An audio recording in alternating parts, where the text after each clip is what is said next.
News of the Times. History Crime Compilation.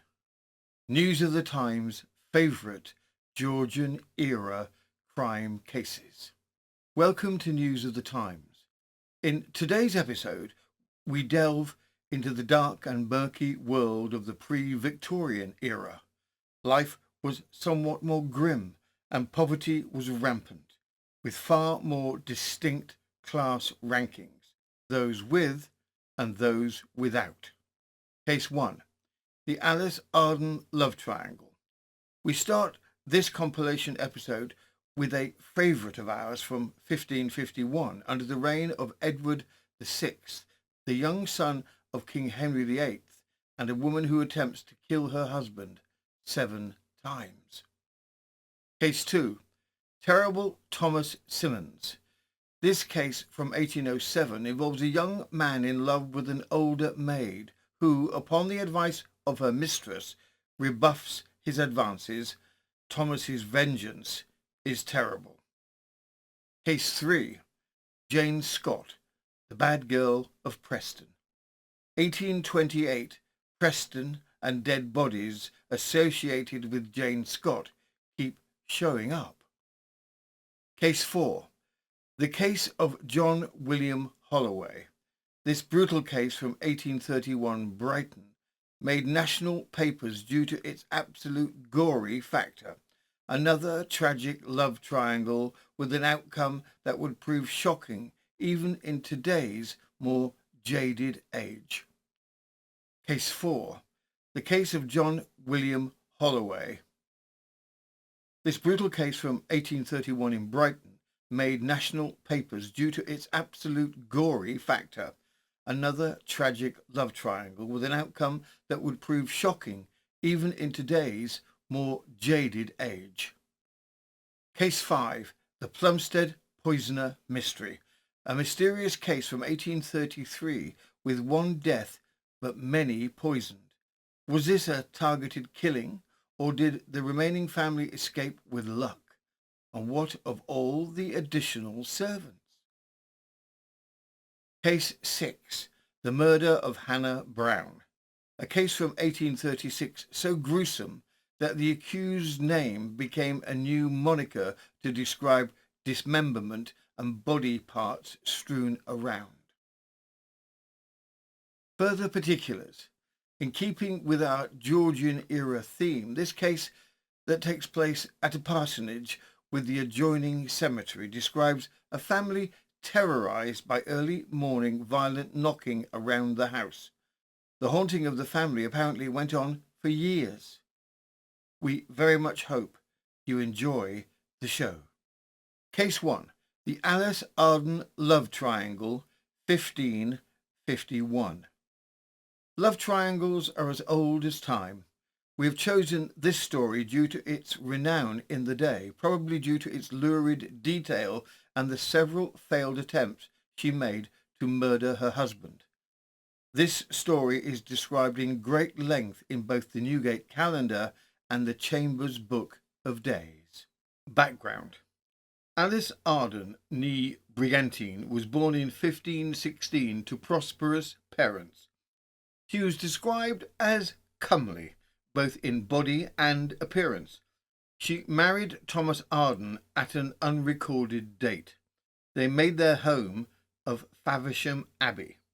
There is a record of their having one daughter, Margaret, in 1538. The marriage was an unhappy one. Alice began an affair with the local tailor, Richard Mosby. It would seem that the affair was an open secret, which Thomas was aware of but could do little about, given the powerful position of his in-laws. Alice begins to detest Thomas, her husband, and makes several failed attempts to kill him. Due to the failures, she then brings in her lover and his mates to see if they can have more success than she has had. The case was so well known, the story became a play, Arden of Faversham, in 1592. The potential author of the play, no less than William Shakespeare. The dialect of this time can be difficult, we have revised in areas where there is a lack of clarity.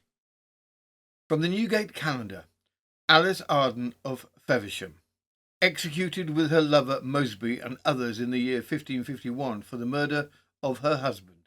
Thomas Arden was but a private gentleman living at Feversham in the county of Kent, yet the circumstances of his murder, the detection of it, and the punishment of the offenders were so exceedingly remarkable that they may well be inserted in this place. He was a tall and comely person, and married a gentlewoman who was young, well-shaped, and in every way handsome, having unhappily contracted an unlawful familiarity with one Mosby, a black, swarthy fellow, servant to Lord North. Mosby lay often in Arden's house, and in a short time the intercourse between Alice and Mosby was so open that Mr. Arden could not but perceive it, although common report says that he winked at it for fear of disobliging her relations, for whom he had some great expectations. Having continued in their lewd practices for a considerable time, the woman Alice doted more and more upon Mosby, and began to loathe her husband extremely, insomuch that she would have been glad to have found out a way to get rid of him. Murder attempt 1. Poisoning of Thomas Arden. There was a painter at Feversham who was reported to be versed in the art of poisoning. To him she applied herself and asked him whether he had any skill in poisoning or not. The man seemed to own it. Alice told him she would have such a dose prepared as would make a quick dispatch. "That I can do," said he. So he presently went to work and gave it to her, with directions to put it into the bottom of a porringer, and so to pour milk upon it. But the woman, forgetting the direction, put it in the milk first, and then the poison. Now her husband desiring that day to take his horse and ride to Canterbury, his wife brought him his breakfast, which was usually milk and butter. Having taken a spoonful or two of the milk, and liking neither the taste nor the colour of it, he said, "Mrs. Alice, what sort of milk is it you gave me?" Upon which she threw down the dish and said, "I find nothing can please you." Upon which he went away to Canterbury, and by the way vomited extremely, so that he escaped for that time. Alice became afterwards acquainted with one Green of Feversham, a servant of Sir Anthony Agers. Alice, knowing that Green hated her husband due to a property dispute, began to concert with him how to make away with Arden. The agreement at last was thus, and if they could procure anyone to murder her husband, he should have £10 for his wicked pains. The conspirators. Green and his brother Bradshaw met Black Will. Black Will had been a soldier and was known to have committed several robberies and horrid murders in and around Boulogne in France. Green entered into discourse with Black Will and said, "When you have supped, come to my quarters at such a sign, and I will give you some sack and sugar." "By my blood," said he, "I thank you." Hither he went, according to his promise, and was well treated.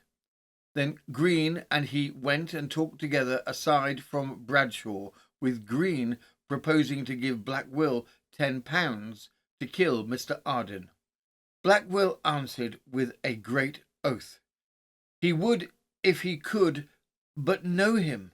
"I'll show him to you tomorrow in St. Paul's," said Green, when they had done talking.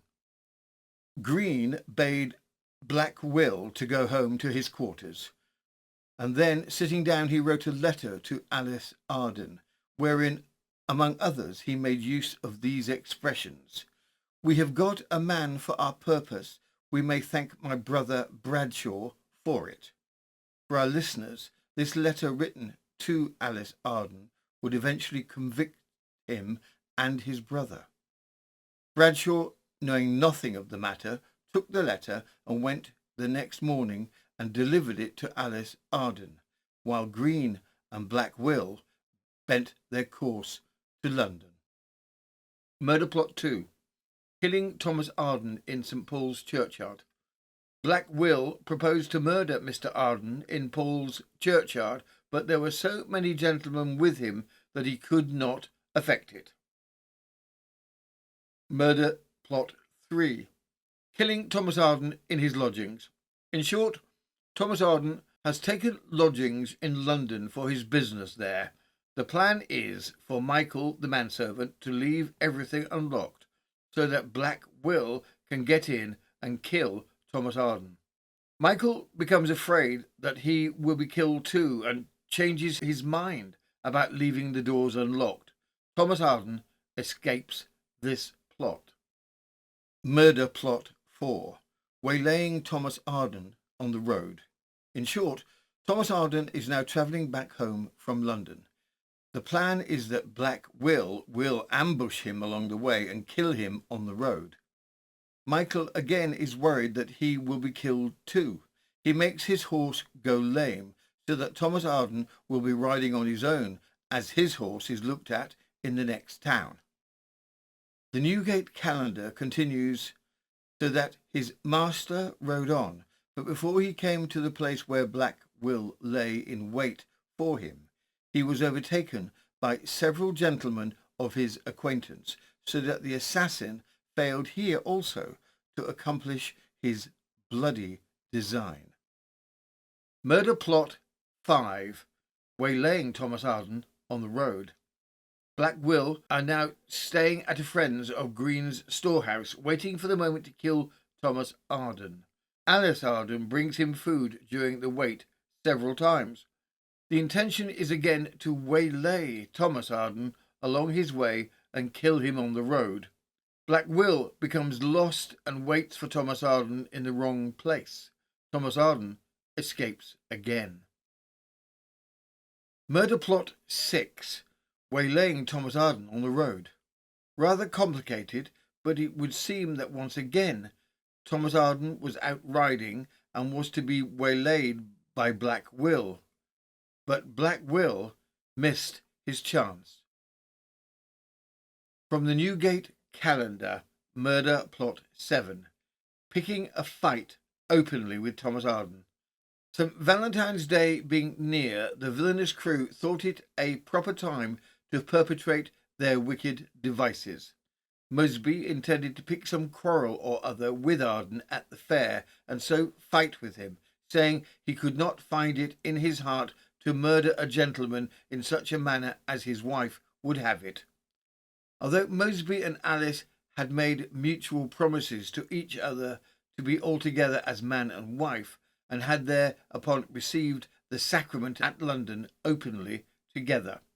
But this project of quarrelling with Mr. Arden would not do, for although he had been often before and was then also highly provoked by Mosby, Thomas Arden would not fight. Murder plot 8. The Valentine Day killing. The Newgate calendar describes in detail how Mosby initially feels that this type of murder is base. He leaves in a fury, but is convinced to go along with the plan due to the sobbing and begging of Alice. The Newgate calendar continues. The importunity of the wicked woman at length prevailing, he was brought to a compliance with the accursed project, and thereupon Black Will was conveyed into Mr. Arden's house and hid in a closet at the end of the parlour, before which they had sent all the servants out upon some pretence or other, except those who were privy and consenting to the villainous design. Mosby went and stood at the door in a silk nightgown tied about him, between the hours of 6 and 7 at night, soon after which Arden, who had been at a neighbour's house called Dunding, and had cleared some accounts that we between them, went home, and finding Mosby at the door, asked him if it was not supper time. I think not, said he. I believe it is not yet ready. Then, quoth Mr. Arden, let us in the meantime go and play a game at tables. And so going directly into the parlour through the hall where his wife was walking, Mr. Arden said to her, how nice, Mrs. Alice, but she made him little or no answer. In the meantime, the wicket door of the estate was chained by somebody, and when they had got into the parlour, Moseby sat down on the bench, facing the closet wherein Black Will was hid.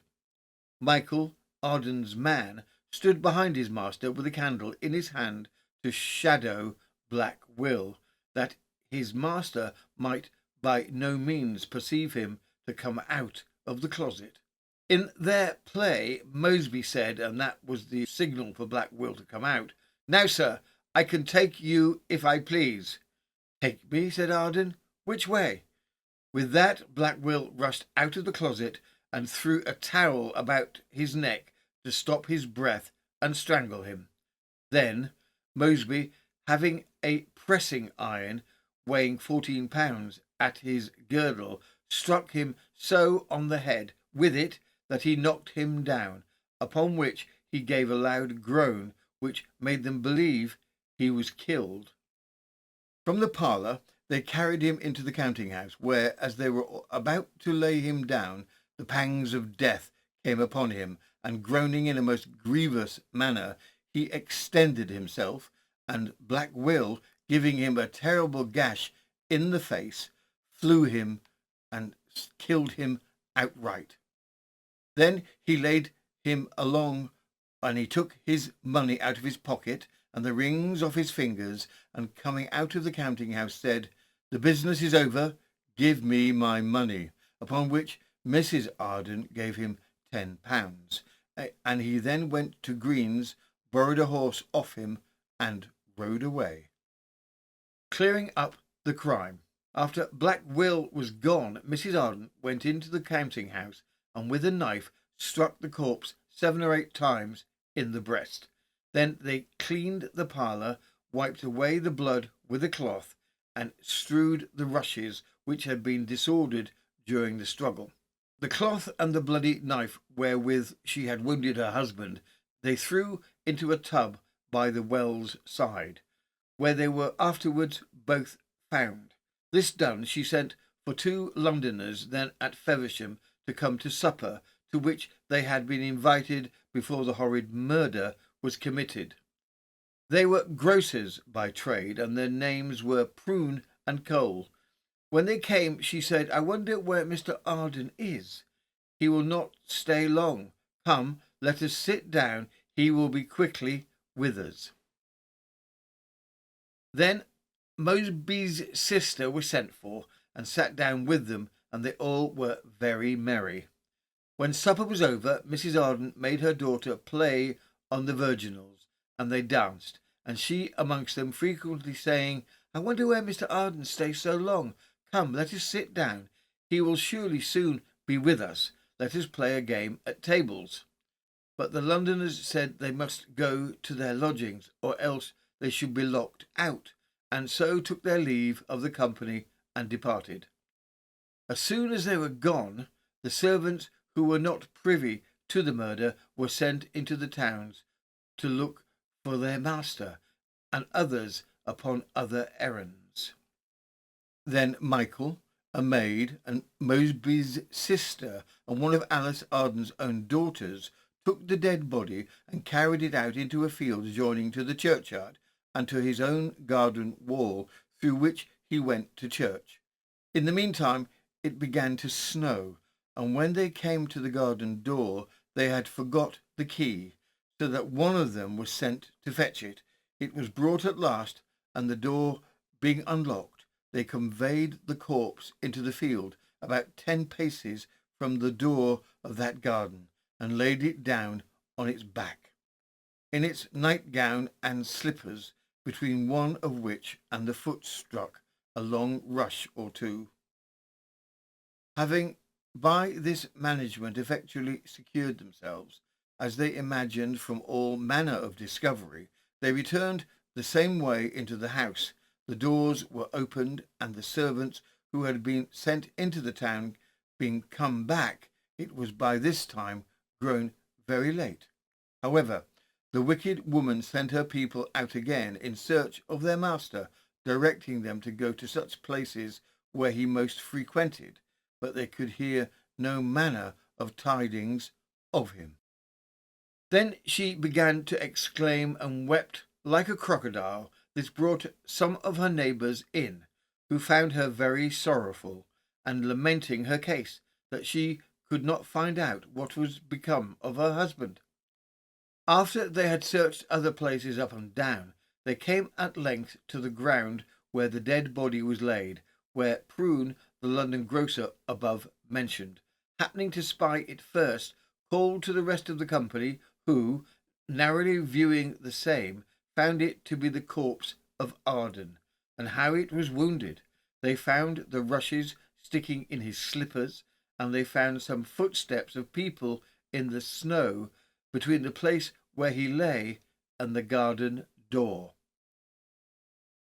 This causing suspicion, the mayor ordered everybody to stand still, and then appointed some of the company to go about to the other side of the house and get in that way, and so through into the garden towards the place, where, finding the prints of people's feet all along before them in the snow, it appeared very plain that he was conveying that way through the garden into the place where they had laid him. The mayor and the company hereupon went into the house, and being no strangers to the ill conduct of Mrs. Arden, they were strictly examining her about her husband's murder. She defied them and said, "I would have you to know that I am no such woman." But they, having found some of his hair and blood near the house, in the way he was carried out, and also the bloody knife she had thrust into his body, and the cloth wherewithin the murderers had wiped off the blood spilt into the parlour, these things were so urged home that she confessed the murder, and upon beholding her husband's blood cried out, "Ah, the blood of God help me, for this blood I have shed." She then uncovered her guilty associates, Alice Arden, her daughter, Michael, Mr. Arden's manservant, and the maid, and they were seized and sent to prison. Then the mayor and the rest that attended him went to the Flower de Luce, where they found Musby in bed. They soon discovered some of the murdered person's blood upon his stockings and purse, and when he asked them what they meant by coming in that manner, they said, "You may easily see the reason," and showing him the blood on his purse and hose, "These are our evidences." He thereupon confessed the horrid fact, and was committed to prison, as well as all the rest of the bloody crew, except Green, Black Will, and the painter, which last was never heard of after. Some time after, the assizes were held at Feversham, where all the prisoners were arraigned and condemned. The real bloody criminals were executed in several places. For Michael, Mr. Arden's man, was hanged in chains at Feversham, and one of the maid servants was burned there, most bitterly lamenting her condition, and loudly exclaiming against her mistress, who had brought her to that deplorable end for which she would never forgive her. Mosby and his sister were hanged in Smithfield in London. And as for Mrs. Alice Arden, the founder of all the mischief, she was burnt at Canterbury. Green returned some years after, was apprehended, tried, and condemned, and hanged in chains in the highway between Ospringe and Broughton, over against Faversham. But before his death he proclaimed the innocence of Bradshaw, though it was then too late. Black Will was burnt on a scaffold at Flushing in Zealand. Case 2. Terrible Thomas Simmons, 1807. Mr. and Mrs. Boreham, important figures in Hoddleston's Quaker community, were enjoying a familial gathering on the 20th of October 1807. Their daughter, Esther, sometimes referred to as Hester, had come for a visit to her parents. She was the wife of prominent philanthropist John Warner. She was pregnant with her fourth child. The merry family gathering included Mr. and Mrs. Boreham. Mr. Boreham was frail, suffering from palsy. Their visiting daughter, Esther Warner, the three younger daughters, Anne, Elizabeth, and Sarah, and a family friend who had been invited, Mrs. Hummerston. Their servant, Elizabeth Betsy Harris, was also included within the household. Recent events had unfolded within the Boreham household involving the dismissal of a young servant named Thomas Simmons. Thomas, it seemed, had exhibited a propensity for violence, prompting the Borehams to sever his employment ties. A subplot in this domestic narrative emerged from Thomas's courtship of a fellow servant, Elizabeth, commonly addressed as Betsy Harris. Mrs. Boreham, it seems, out of genuine concern for Elizabeth's well-being, had cautioned her about Thomas. Swayed by her employer's arguments, Elizabeth rejected Thomas. He did not take it well. From the Hampshire Chronicle, the 26th of October 1807, Murders at Hoddesdon. The following is a more accurate narrative than has yet appeared the above most extraordinary murders as detailed before the coroner on Wednesday. The examination continued from 11 in the morning till 8 in the evening. The principal witness was Elizabeth Harris, the servant maid. Mr. Boreham, a respectable member of the Society of Friends, had been many years a resident at Hoddesdon. His house is on the declivity of the hill, beyond that town, about 200 yards from the market house. He had 4 daughters, one of whom was wife of Mr. Warner, brass founder of the Crescent Kingslade Road, and also the Crescent Jewin Street. Mrs. Warner had been on a visit to her parents for several days, and on Tuesday evening a Mrs. Hummerston was at Mr. Boreham's house, in consequence of an invitation to spend the evening with the family. The company assembled in the parlour were Mr. Boreham, a very old gentleman affected by the palsy, his wife, his 4 daughters, Anne, Elizabeth, and Sarah, and Mrs. Warner. At about 8:45 they were alarmed by a very loud noise at the back of the house, proceeded from some person in dispute with the servant maid Elizabeth Harris, and who was insisting to get into the house. He proved to be Thomas Simmons, a young man aged about 20, who had been servant in the family of Mr. Boreham for about 2 years last, but from which he had been very recently dismissed, and he was employed by the brewery at Mr. Messrs. Christie and Co. at Hoddleston. This young man, it seems, had, while in the family, paid his addresses to the servant Elizabeth Harris, who was many years older himself. But the symptoms of a ferocious and ungovernable temper, which he had frequently displayed, had induced his mistress to dissuade the woman from any connection with him, and this violent disposition had led also to his dismissal from the family. He had been heard to vow vengeance against Elizabeth Harris and the elderly Mrs. Boreham, and Tuesday night, at the hour already stated, he made his way into the farmyard, and from thence into an interior court called the Stone Yard.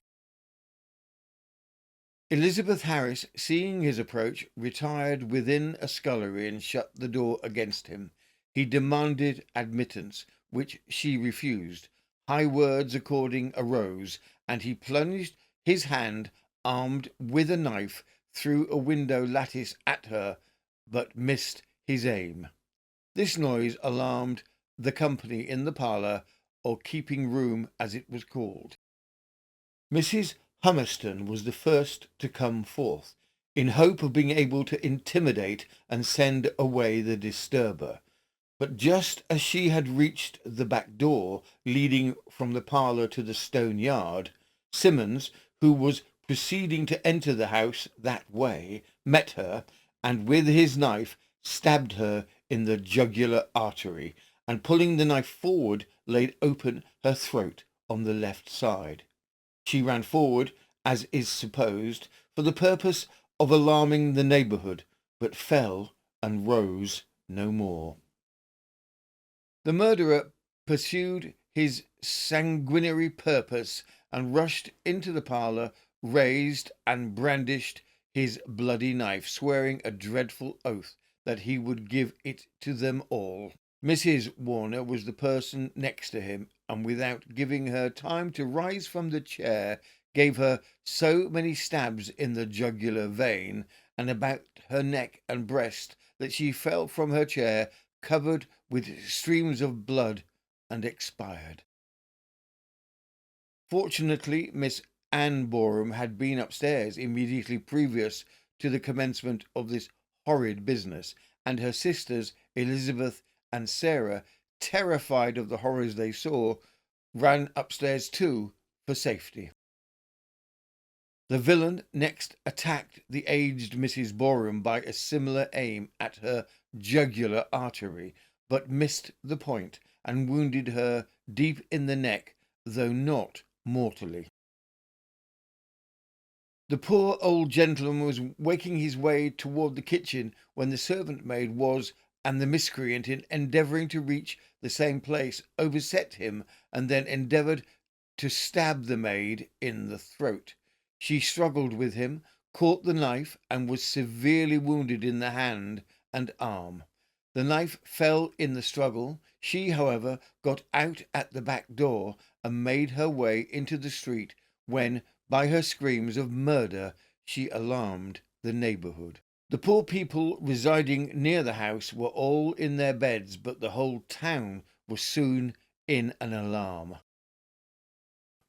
The murderer sought to conceal himself, but after some search was discovered in a cow crib. He was immediately made prisoner and brought to the Bell alehouse, where he was bound and handcuffed till the next morning, and was actually at the point of death from the tightness of his ligatures, which had nearly stopped the circulation, when Mr. Fairfax of the Black Bull Inn in the town interfered, cut the ligatures, and thereby prevented a death too summary for the cause of public justice. It appeared also from the affirmation of Mr. Simpson, a friend of Mr. Borehamn, who, on account of the old age and feebleness of the latter, had, for some time past, superintended his farming affairs, and he had frequently rebuked the murderer Simmons for his idleness and negligence, and that Simmons had declared he would take away his life and would gladly be hanged for him. Many other instances the furious and sanguinary disposition of the miscreant were adduced, and in particular that he had vowed to murder Miss Anne Borehamn and Elizabeth Harris. 2 prior attempts at house robbery. 2 attempts have been made in the course of the winter to break open and rob the house of Mr. Borehamn, which led to a suspicion that Simmons was connected with a gang of accomplices. But when he was brought before the coroner's jury covered with blood and closely interrogated, he denied all connection with accomplices, expressed sorrow for what he had done, and said that he had no previous intention to murder Mrs. Hummerston or any of Mr. Boreham's family. His sole design was against Elizabeth Harris. He was committed to Hertford jail to abide his trial, and yesterday, on being interrogated by the clergyman of the place, he persisted in denying his previous intention to murder Mrs. Hummerston or any of Mr. Boreham's family. But he said that after he had stabbed those whom he had murdered and was in pursuit of Elizabeth Harris, he heard something, as it were, flutter behind him and follow him in his pursuit, and when he overtook her, he felt himself unable to strike as he intended, and the knife fell from his hand. The dead bodies remain at Mr. Boreham's until the day of interment. Visiting guest of the family, Mrs. Hummerston, is quite dead from the attack upon her. The Boreham's pregnant visiting daughter, Mrs. Warner, was brutally slashed and is also dead. Elderly Mrs. Boreham remains frail after the deep wound in her neck that was inflicted upon her. Elizabeth Harris, the maid, and one of the stated intended victims of Thomas, suffered severe cutting to her hands as she fought Thomas off. The other intended victim, Miss Anne Boreham, who had also advised the maid to reject Thomas's advances, escaped harm. Feelings are running very high within the community, and without police protection, it is possible Thomas's fate would have been decided for him by public opinion. The case goes to trial. Unusually, although the murder of both women is not in question, Thomas only goes to trial for Mrs. Hummerston. The Borehams, being strict Quakers, refused to give evidence at the trial, even with the victim, Mrs. Warner, being their daughter. From the Bury and Norwich Post on the 9th of March 1808, trial of Simmons for murder. At Hertford Assizes on Friday, before Mr. Justice Heath, Thomas Simmons was indicted for that he, at Broxbourne in that county, on the 20th of October last, did make an assault on Sarah Hummerston, and wilfully gave her a mortal wound in the neck with a knife, of which she instantly died. This is the case of the inhuman wretch who murdered the two unfortunate women at Hoddleston, and the court was crowded at an early hour in the morning to hear the trial. It did not last long, as the facts lay in a very narrow compass.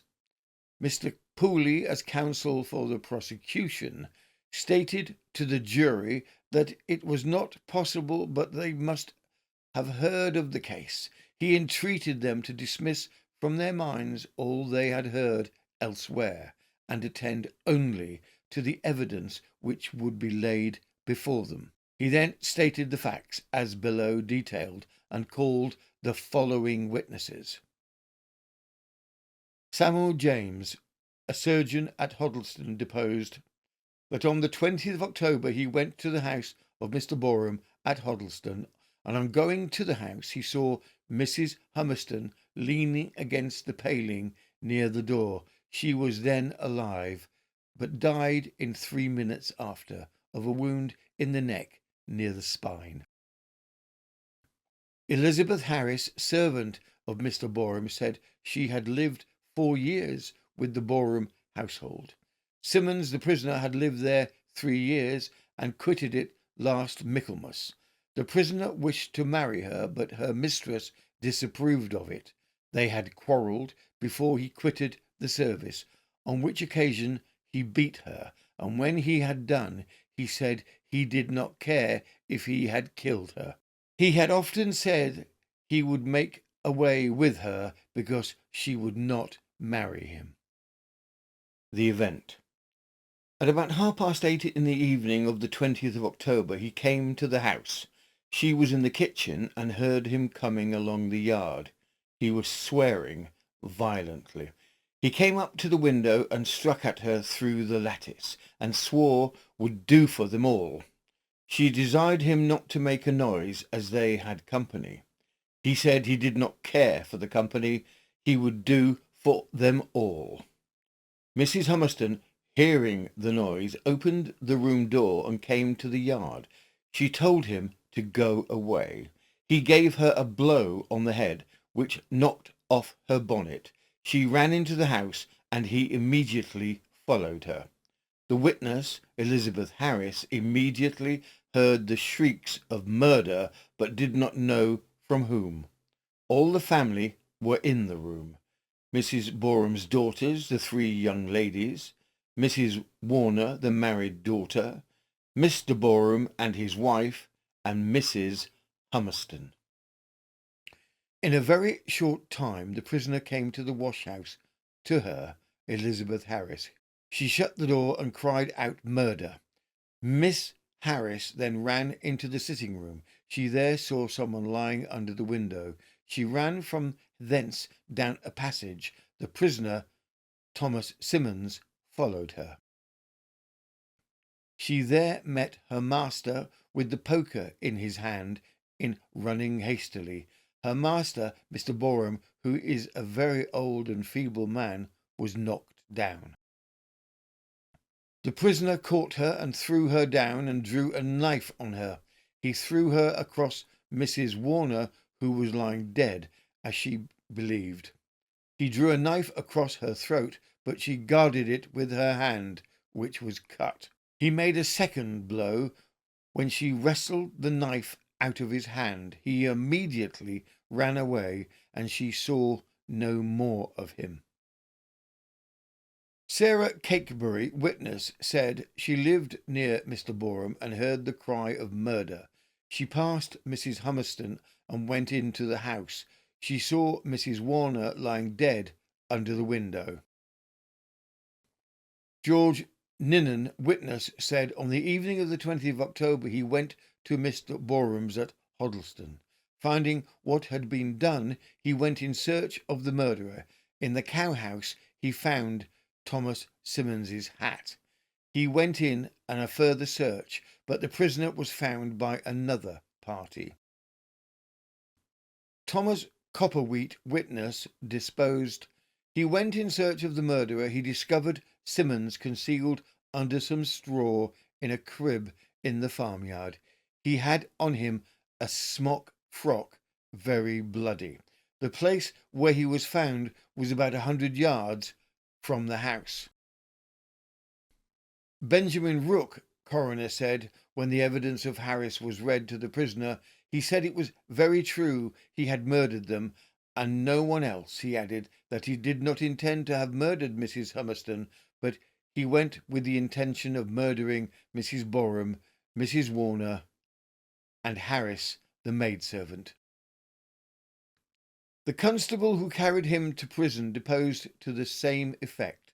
The prisoner also told him that when he had got Betsy down, he heard something fluttering over his shoulders, which made him get up and run away.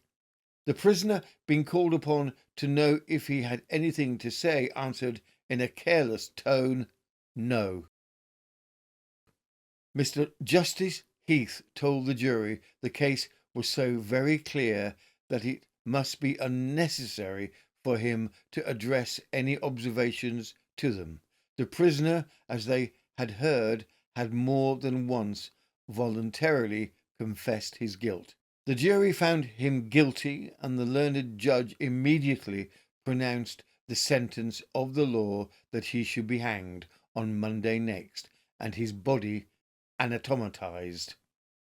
It is a matter of curiosity to inquire what are the features of which mark a wretch of such abandoned principles. The monster is about the middle size, strong-featured, and a good-looking rustic. The pictures published of him in town do not by any means convey a correct idea of his person. The general outline and character of his face is best represented by the front face portrait of him, but he is not so old as there represented, nor had he that yellow cadaverous appearance. On the contrary, he has a very young look and a good countenance, being rather a well-looking young man than otherwise. Thomas Simmons heard the sentence of death with great indifference and walked very coolly from the bar. The young girl, the maid Elizabeth Harris, whom he attempted to murder, was in great agitation and was obliged to be supported while she was in court. Although there was one report that stated that Thomas Simmons had committed suicide in jail, that news report was incorrect. Thomas Simmons was executed by hanging on the 7th of March, with his dead body handed to doctors for anamatization. Postscript. John Warner, also a committed Quaker, had little comment on the horrific slaying his wife had endured. A few years later he married his dead wife's sister, Sarah Borum. They were married for 40 years and had 11 children, in addition to the 3 children from his slain wife, Esther. Case 3. Jane Scott, the Bad Girl of Preston, 1828. In this episode it is 1828, and young 22-year-old Jane Scott seems to be working her way through the family in a determined and systematic way. Jane admitted to killing 4, but she is suspected of having killed at least 5, and by all the time she was 22. Thus supporting our contention that serial killing does not only fall within the sphere of certain age groups or genders. As we find within many cases of serial killers, it is often the last crime which opens up the realization of a series of previous murders. Jane Scott. Jane Scott, described as a short, thick-set woman, was your traditional bad girl, or in the UK, a ladette, who started her wayward trend as early as 14 and continued to live hard and fast.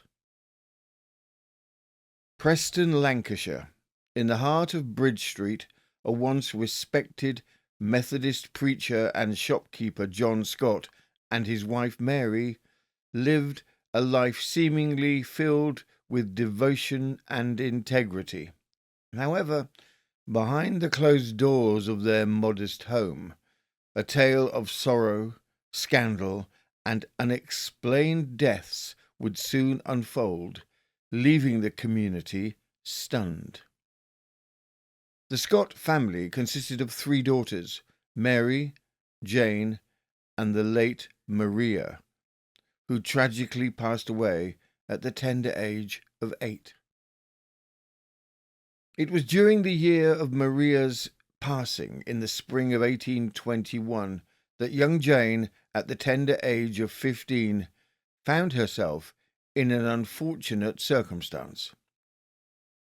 The parish records of April 13, 1821 bear witness as Jane presented her first illegitimate child, a daughter named Anne, for baptism at the local parish church. Curiously, she chose not to seek the solace of the nonconformist church her devout parents attended. Sadly, little Anne's life was cut short, though the circumstances surrounding her death remain unknown, and Jane was not implicated in the tragedy. As the years passed, Jane's conduct took a distressing turn. She became increasingly rebellious, engaging in theft from her own parents, indulging in drink, and displaying promiscuous behaviour. On the 29th of January 1824, at the age of 18, Jane, still unwed and residing under her parents' roof, presented her second child, a son named John, for baptism. Yet the course of fate proved harsh, as only 3 years later Jane found herself returning to the church, this time to lay her young son to rest. The cycle of sorrow continued on the 6th of May 1825, as Jane once again stood before the parish, this time presenting her illegitimate daughter Harriet for baptism. Yet, just months later, Harriet's name would appear once more in the parish burial register, casting a shadow of suspicion upon Jane's doorstep. The community's eyebrows were raised, for the sudden deaths within her family were becoming hard to ignore. In fairness, the mortality rates in this parish were known to be distressingly high, with a significant number of young children succumbing to illness. Over 50% of entries in the parish registers were for those under the age of 5, making the deaths of Jane's children, although heart-wrenching, seemingly not entirely unusual given the circumstances of the time. A glimmer of respite appeared in June 1825 when a baptism entry emerged, but this time it was for a child named Robert Scott, an illegitimate child belonging to Jane's elder unmarried sister, Mary. The event offered a moment of relief, a small semblance of normalcy within the troubled family. On the 14th of May, 1827, 22-year-old Jane Scott prepared some porridge for her parents. Almost immediately, they both became violently ill. The local doctor was called in, but despite purgatives being given and the use of a stomach pump, it was too late. Mary, Jane's mother, died a few hours later. Her father died by dawn. The doctor, Mr. Brown, suspecting poison, and also having had this indication to him by the neighbour, looked to see the pot and the bowls that had been used by Jane to make the porridge. Jane had cleaned the pot in which the porridge had been made, and she had thrown away the bowls, supposedly at the behest of her father. Dr. Brown contacted the magistrate, and Jane was promptly arrested. It was found at the inquest that Jane had been responsible for the deaths of her mother and father. A trial was set. Trial notes can be rather long and tedious, but this was interesting. The evidence was laid out clearly. You could almost hear a new nail being driven into her coffin by each successive witness. The abridged version below. From the Windsor and Eton Express, the 26th of May, 1827. Parricide. Tuesday week, the vicinity of Bridge Street, Preston, was thrown into a state of extraordinary ferment by the death of persons, man and wife, named John and Mary Scott, who, it was reported, had been poisoned the preceding night by their own daughter. On Monday night, it seems, the daughter boiled some porridge, and her parents both partook it. But they had not long done so before they were seized with all the excruciating symptoms which follow reception of poison into the stomach. Mr. Brown, the surgeon, was speedily in attendance and forthwith applied the stomach pump. But, notwithstanding the efforts of this gentleman, both the sufferers died. The girl was safely lodged in the lock-up house, being understood that the inquest would not be held till 2:30. The crowd dispersed, but the hour of investigation approached. The street was as closely thronged as before. But by the activity of the police, an avenue was kept open, and at the appointed time the prisoner was conducted to the town hall, where a most respectable jury were in attendance to proceed with the inquiry into this most melancholy case. The daughter of the deceased, Jane Scott, was brought in. She appeared to be about 2 or 3 and 20 years of age, low in stature and somewhat stout in proportion. Hannah Craig, sworn. I am a widow. Last night, a little past 9, Jane Scott came to my house.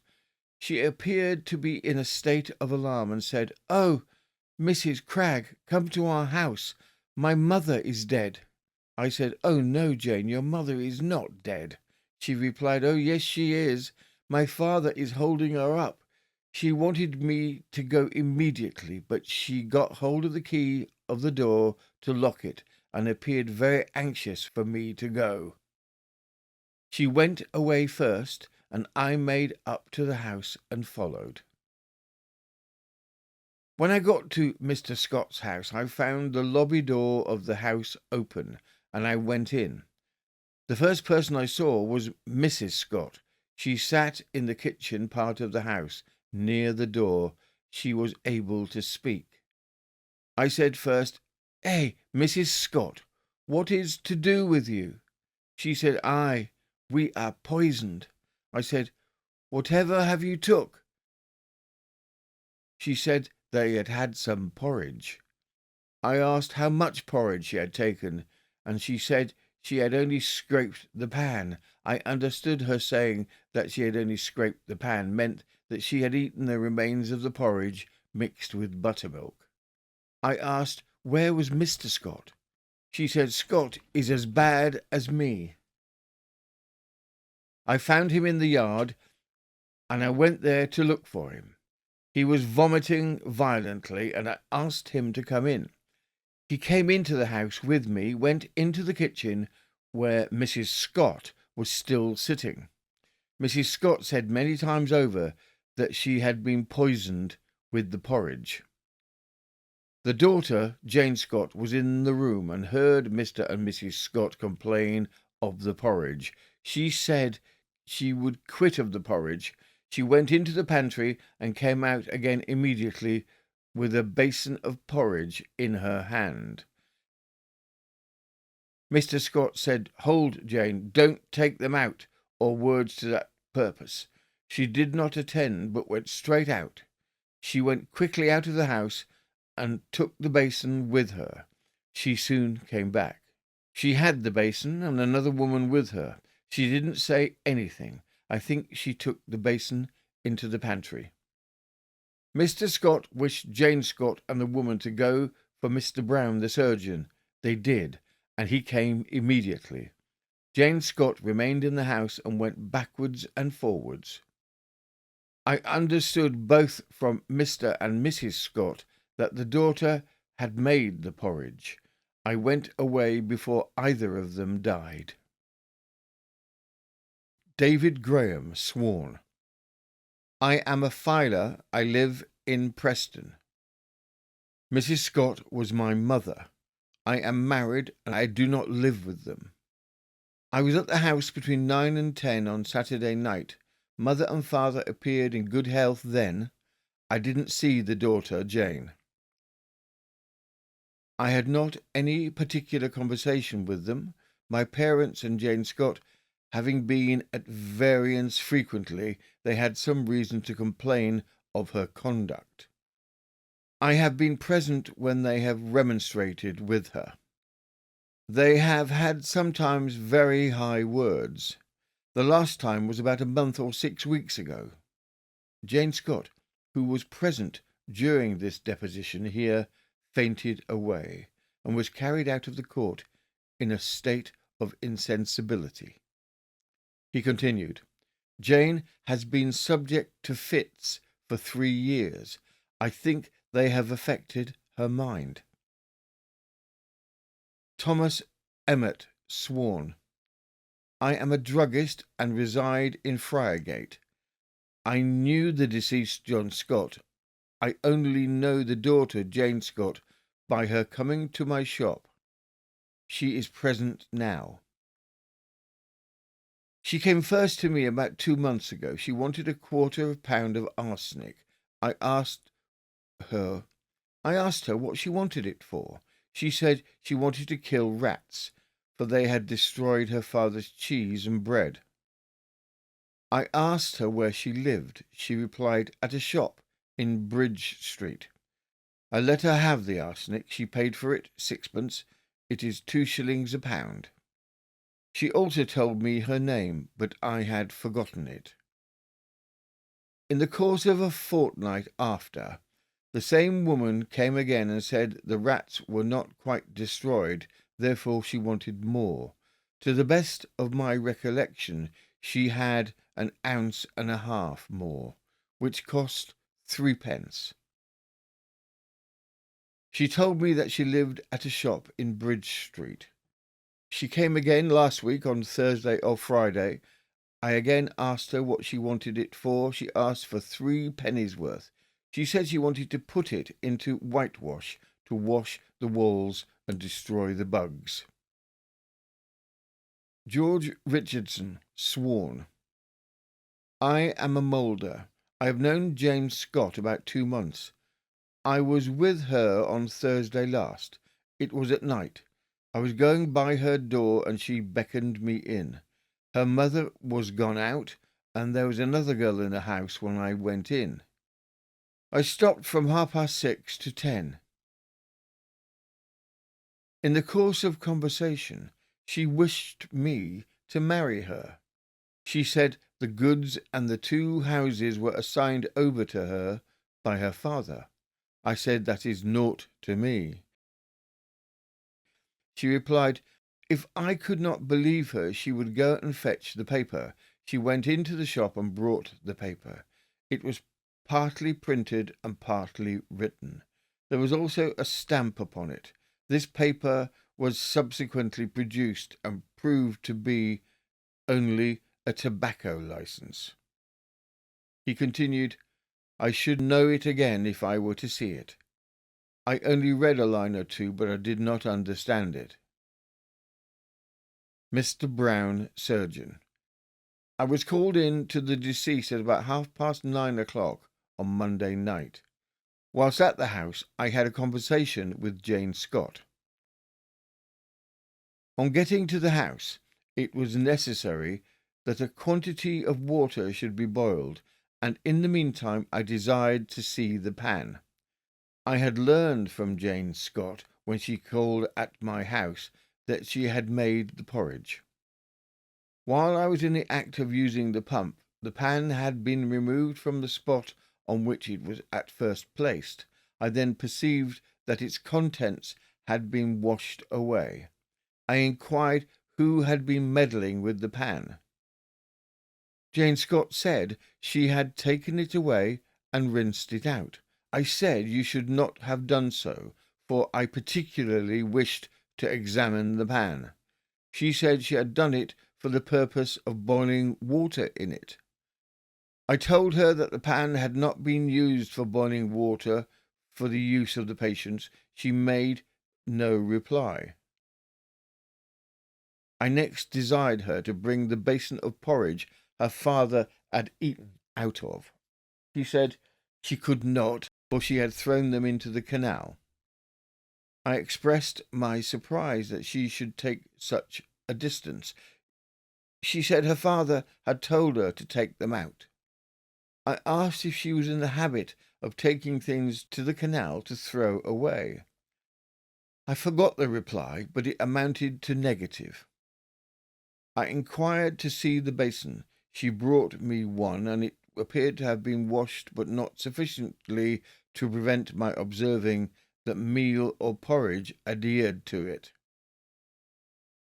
Mr. Brown here stated that the witness, Graham's wife, had charged the prisoner with having poisoned her parents, and that she replied, no, I have not, but I'll poison you, or words to that effect. When she was engaged in assisting me, she did not seem in the least distressed. But when Graham's wife accused her of poisoning her parents, she pretended to be sick. But I told her not to tarry on that. It was so easily detected. So Assisting in getting the water, I asked Scott if she had given his daughter directions to throw away the porridge, but he replied in the negative. Mr. Walton was then examined to prove that he had inspected the dwelling of the deceased and that he could find no rat holes, nor did the walls appear to have been whitewashed or coloured lately. Here the evidence closed, and the prisoner was desired to approach the table.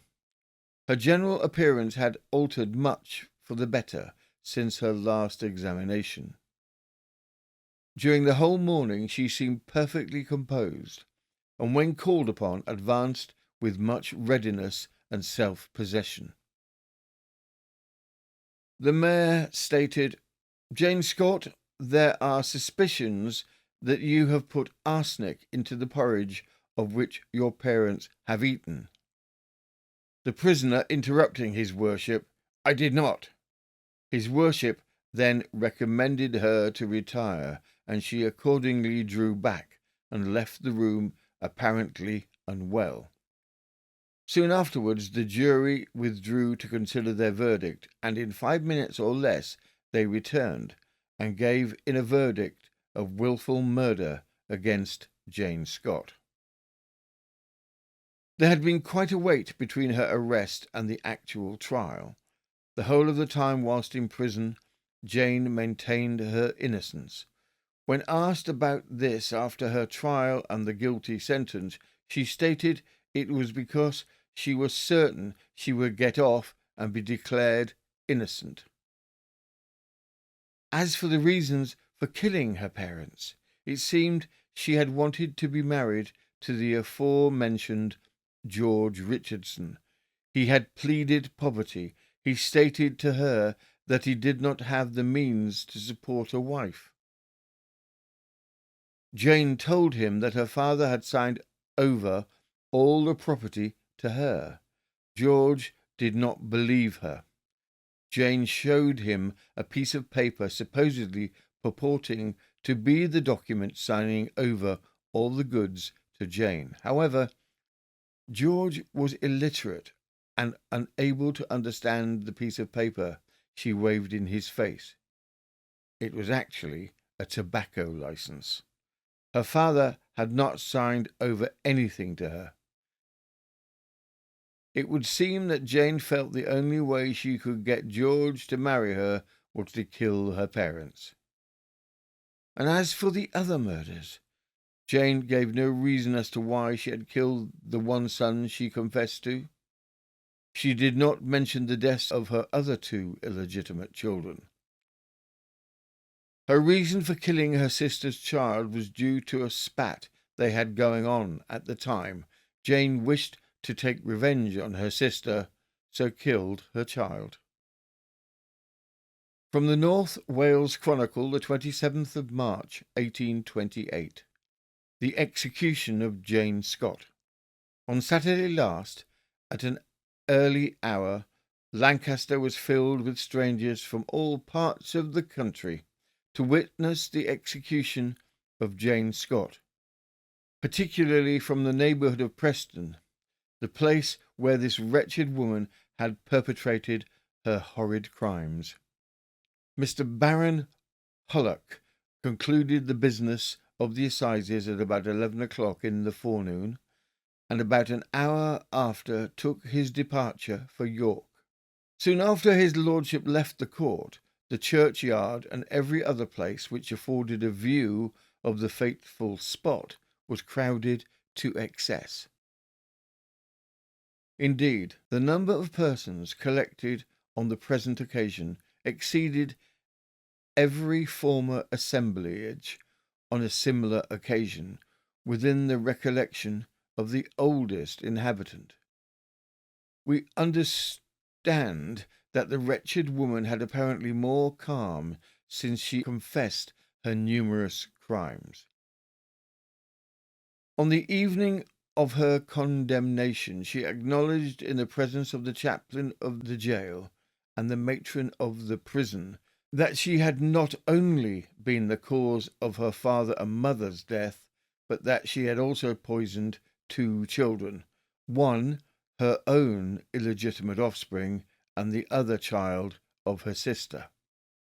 During Thursday night she slept but little, and was continually crying out, "Oh, my father, my mother, do forgive me, save me, save me.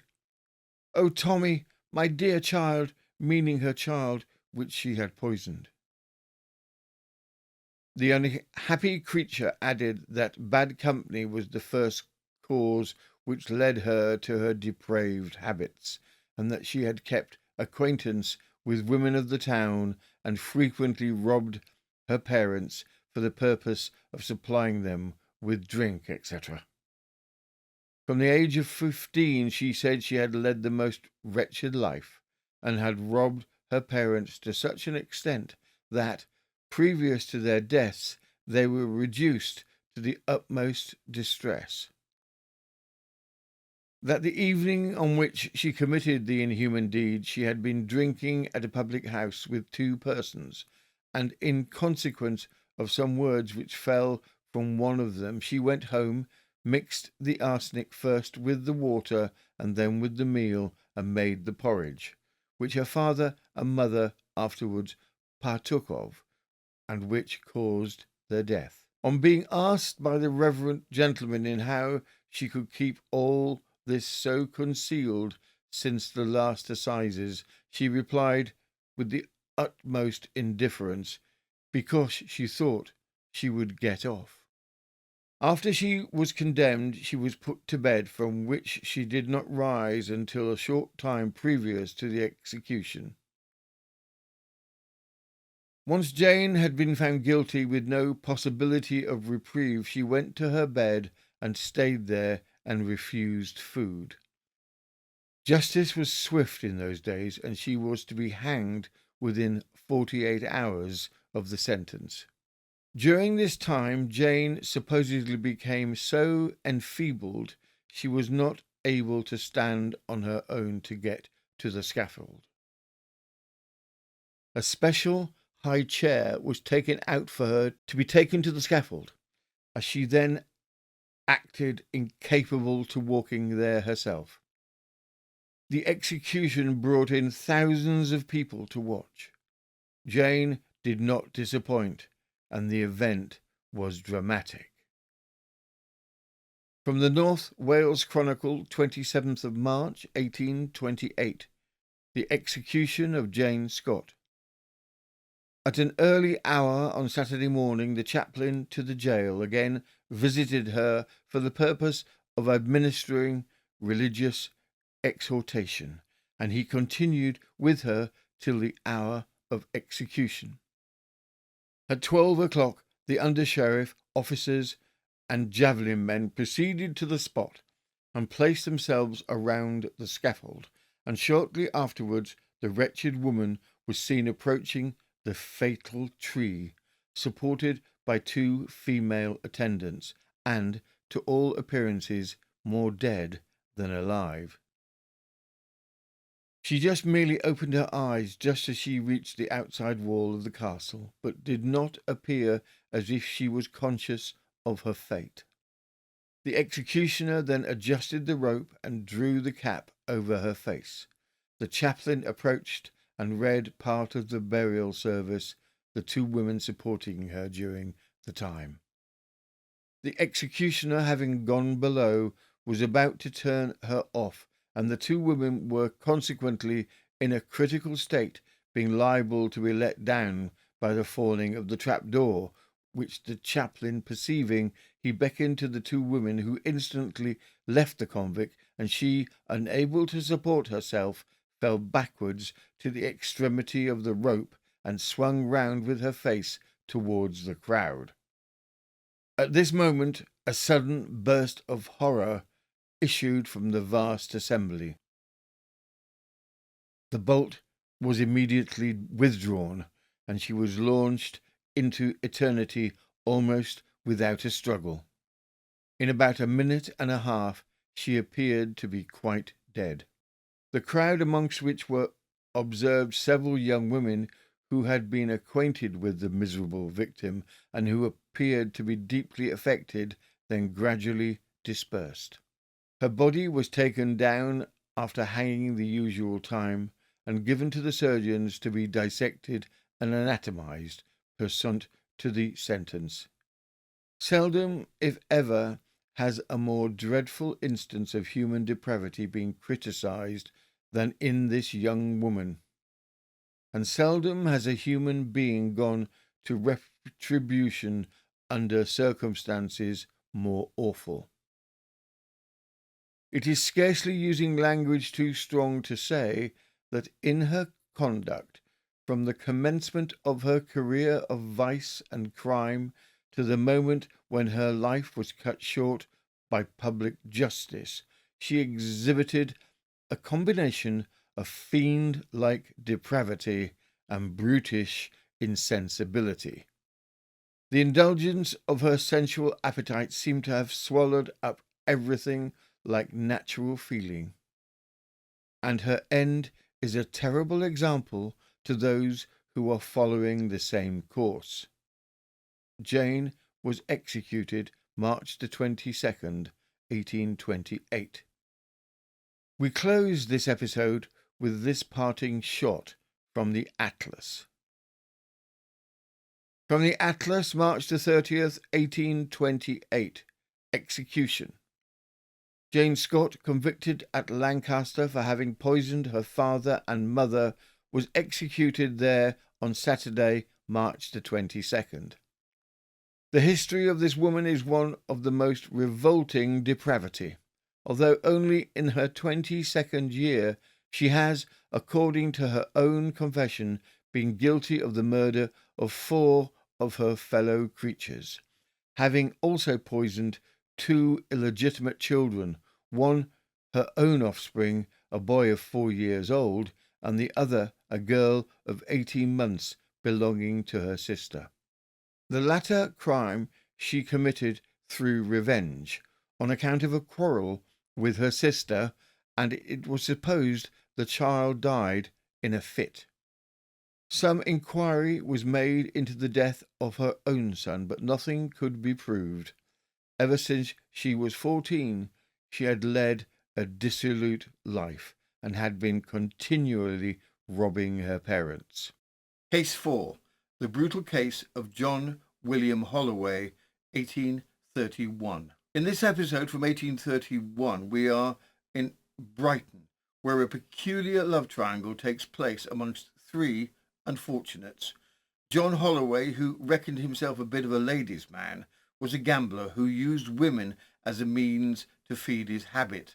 A man of diminutive size, he was regarded as relatively handsome. One woman who feels completely for his charms was Celia Holloway. Celia, even more diminutive than her husband, adored him and continually took him back, even with her repeated discoveries of his adulterous affairs. Holloway quickly tires of her and lives with a new love, but upon visiting Celia, she becomes pregnant. Aware that he, Holloway, would be held responsible for the child and wife he did not want, he took matters into his own hands. From the Wolverhampton Chronicle and Staffordshire Advertiser, August 1831. Horrible murder discovered in the neighbourhood of Brighton. A horrible murder has been discovered in the neighbourhood of Brighton. The trunk of a woman was found in a copse near Preston, having the head, arms, thighs and legs severed from it. The body was opened by the surgeon and the unhappy victim was found to be 8 months with child. The mutilated remains have been identified as those of Celia Holloway, the wife of John Holloway, who had not lived with her for several years, but occasionally visited her. Suspicion was attached to him, and he was sought after, together with Anne Kennett, with whom he cohabitated. An investigation took place before the coroner, and witnesses deposed to findings of the body with the thighs, but without the head, arms or legs. On the 13th of August, the gruesome discovery of a female torso with blood-stained clothing was found slightly buried. The previous day's heavy rain had washed away the topsoil covering the body and partly revealing the dismembered corpse. The body was quickly identified as that of Celia Holloway, 7 or 8 months pregnant with child. From Celia being 4 foot 3 inches in stature, as well as her advanced state of pregnancy, she was quickly identified by her sister and a woman she had lodged with. About the victim. Celia Holloway, née Celia Bashford, was born sometime in 1800 in West Sussex. A diminutive woman, she stood at just 4 feet 6 inches and worked in service as a chambermaid. She has been described in the papers as follows. In stature, she was only 4 feet 3 inches, being in reality almost a dwarf, so that when either washing or ironing, she was obliged to be placed on a high stool before she could perform her work. Her head was of extraordinary size in proportion to the rest of her body, and her hands turned outwards like the paws of a mole. It is reported that she met John Holloway at the Brighton racetrack and fell completely in love with him. Celia was reported to have been about 32 years of age at the time of the brutal killing. Holloway was 25. About the murderer. John Holloway was born in Lewes, not far from where Celia lived. John was a little over 5 feet tall himself. Multiple reports suggest Holloway was something of a playboy and was able to charm several women. He certainly succeeded with Celia, who quickly became pregnant by Holloway. Holloway was known to have held many different jobs: a baker's helper, a bricklayer, a painter, and notably a butcher's assistant. In his spare time, Holloway could be found drinking, charming women, and betting at the racetrack.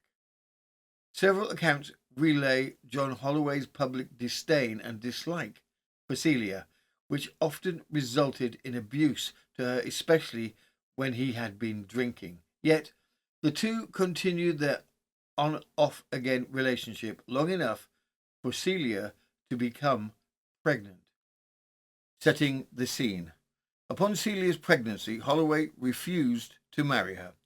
Celia returned home and applied to the parish overseer for relief for herself and her unborn child. She named John Holloway as the father of the child. The law authorities promptly arrested Holloway for maintenance under a bastardy warrant.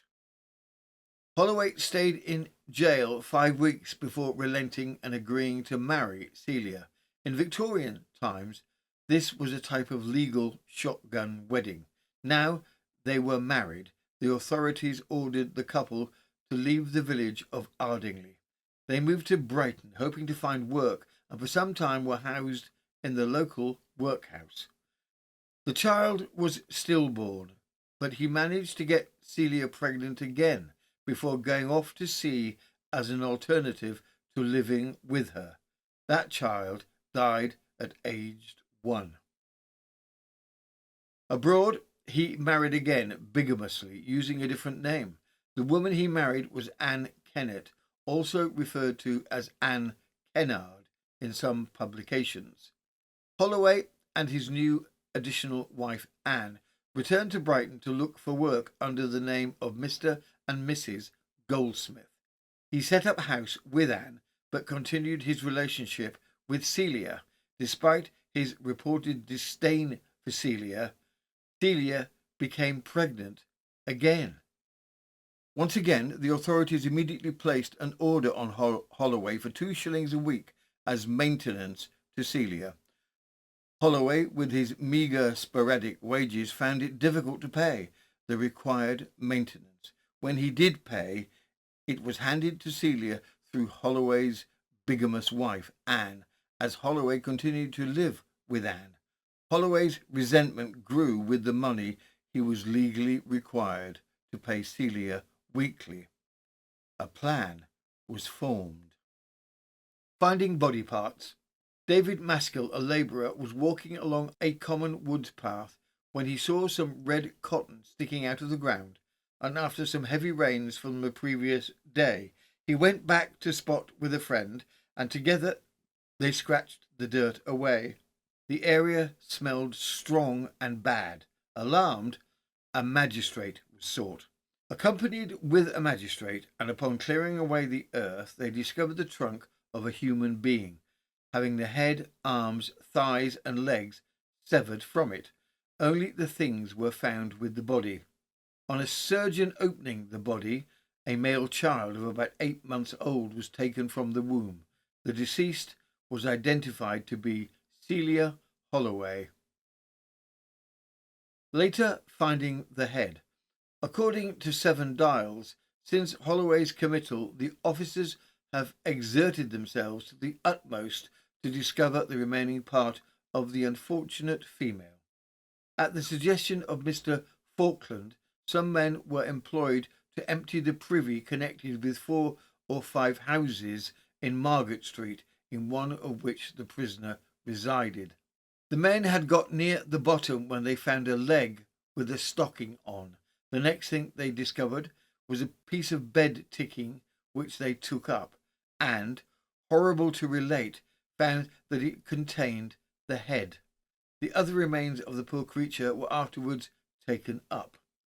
The surgeons examined the head and found that the windpipe was divided in 2 places, and it was their opinion that the deceased must have had her throat cut. In order to prove that the head, arms, and legs were connected with the trunk, the surgeons went to Preston and caused the trunk to be disinterred, which, in comparing with the other parts, duly established the fact of it all being from one frame. The prisoner is about 25 years of age, and the unfortunate victim of his brutality was about 32. The arrest. The discovery of a buried, dismembered body that had been heavy with child became a news sensation. The body trunk was quickly identified by Celia's sister, and arrest warrants were issued for John Holloway and Anne Kennett. Anne was collected first in the house that she shared with Holloway. Holloway, upon hearing the news of Anne's arrest, gave himself in, proclaiming his innocence. Both were sent to Horsham County Jail to await trial. Anne was heavy with child. Any vague doubts of Holloway's guilt were completely dispelled with his confession. Holloway made several different confessions. This is an excerpt from his first confession. From Seven Dials, 1831. John Holloway's first confession. For some time before he committed the murder, he had determined to induce her, Celia, to go out with him, to walk in some private place and to assassinate her, but she always refused to accompany him from her lodgings after dark. When all this failed, he took an obscure house in Donkey Row, and under pretence of living with her again, prevailed upon her to accompany him to the house. She went with him, and after he had got her inside the house, he seized her by the throat unawares, and she fell to the ground. He drew her under a chest of drawers and continued pressing upon her throat with all his force until he strangled her. When she had ceased struggling, he took out his knife and cut her throat. Finding that he could not carry off the corpse whole, so as to dispose of it in a secret place, he determined to cut it into pieces to enable him to remove a part at different times. He cut off the head and divided the limbs with his knife, and cut her in the manner of which the remains of the body were found. He put the trunk and the thighs into a box and carried them to the place at Preston, where he dug a hole and buried them. It was the only person in the house when the murder was committed. He alone did it. He was the guilty person and no one else. After this statement being written down, he took up a pen and signed his name to the paper. He was then removed to his cell, and he observed that his mind was relieved of a great burden. Holloway writes a second confession in which he clearly implicated his second wife, Anne Kennard. According to Holloway's signed second confession, which he signed, when at 4 o'clock in the afternoon on Thursday 11th of July, Holloway took his wife from her lodgings, they went straight to the house on North Steine Row, which Holloway had hired expressly for the commission of the murder, and to which he had just before taken her things. On Holloway opening the street door, his wife Celia first entered, and was going up the stairs when, without fastening the door, he approached her, as though he was going to kiss her, and suddenly tying a cord around her neck, and exerted all his force to strangle her. The poor creature, in resisting, fell to the bottom of the stairs, where she continued to struggle. Holloway, with an end of the cord in each hand, called to Anne for assistance, and God knows she assisted me by taking hold of each end of the rope until the poor girl dropped. I then held the cord myself, and Anne made use of the expression, "Do not let your heart fail you." Having committed the murder, the next question was what to be done with the body. Holloway's first idea was to cut it up at once and then remove it piecemeal. He then dragged the body to the closet beneath the stairs, where he hung it on a nail for the night. The next night, Holloway borrowed a wheelbarrow from a neighbour, placed the box with Celia's torso and limbs along with the shovel and a pickaxe. Holloway confessed, "I made an attempt to dig a hole that night, but found it too dark. We had just put the box under some bushes near the spot, and also the pickaxe and shovel. We then took the wheelbarrow home. We went down again in the morning as soon as it was light, and I dug a hole with an intent to bury box and all, but I found that it would take up too much of my time because of the roots of the trees. I took the body out and threw it into the hole. I heaved the body up and then broke the box up and hid away the pick and the shovel." The trial. The trial took place in Lewes on the 14th of December. Holloway's demeanour throughout was described as aggressive and having a manner fully in accordance with his atrocious crime. He aggressively challenged witnesses, and he blamed Celia's family for driving him to murder her. There were many witnesses, all corroborating the account that had been relayed in Holloway's confession. The jury immediately returned a verdict of guilty, with a sentence of execution to take place the following Friday, the 16th of December. John Holloway was executed by hanging on the 16th of December, 1831, in Lewes, where he had been born. Holloway's last words before being hung expounded upon the theme for sin and how it had brought him down to his untimely ending. What about Anne Kennard? If you recall, Anne had been arrested on charges of an accomplice to the murder. She was interrogated repeatedly by police, but she insisted on her innocence despite Holloway's second confession implicating her. Anne was found not guilty during her trial. The jury found it difficult to conceive that a woman, no less a pregnant woman, could have been capable of such horrific crimes. A second arrest was brought up against Anne, this time for concealing and harbouring a known criminal, Holloway. Anne, by this time, had given birth and was tried in the dock whilst holding her baby. Anne was acquitted. Case 5. The Plumstead Poisoner Mystery of 1833. In this episode, we have a mysterious death in a household, but who exactly was the intended victim? Or was the whole family meant to die? It is 1833, Plumstead. George Boddle, a wealthy 81-year-old landowner in good health, is having his breakfast, the remains of which he then eked out to the rest of the family, potentially a total of 12 people between the two families. Immediately after breakfast, everyone who had a share of the breakfast is violently ill, but only one dies. 81-year-old wealthy landowner George Boddle. Was George the targeted victim with the additional poisoned children and people in the collateral, or were all of the people poisoned as the intended victims? And who was the culprit? The family. The Bodle family within the household consisted of George Bodle, the patriarch, his wife, who was also advanced in years, Mrs. Evans, the daughter of Mrs. Bodle from a former husband, a granddaughter of Mr. Bodle, Sophie Taylor, a servant, and a young servant who was both deaf and dumb.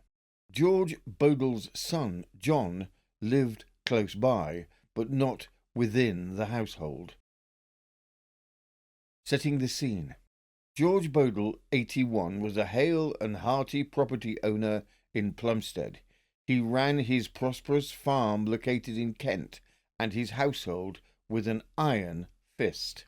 George Bodle, with his £30,000, worth approximately £4.5 million in 2023, was not known as a gracious man.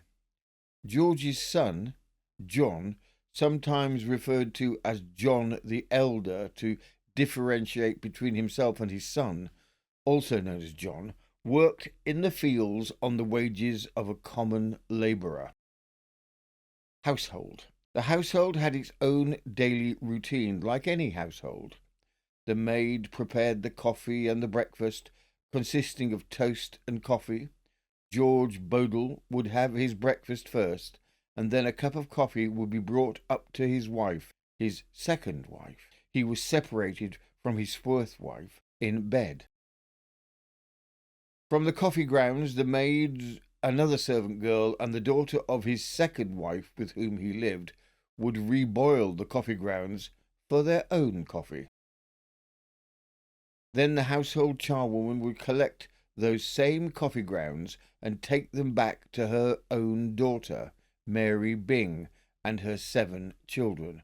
Mary would reboil the same coffee grounds a third time for herself and her family.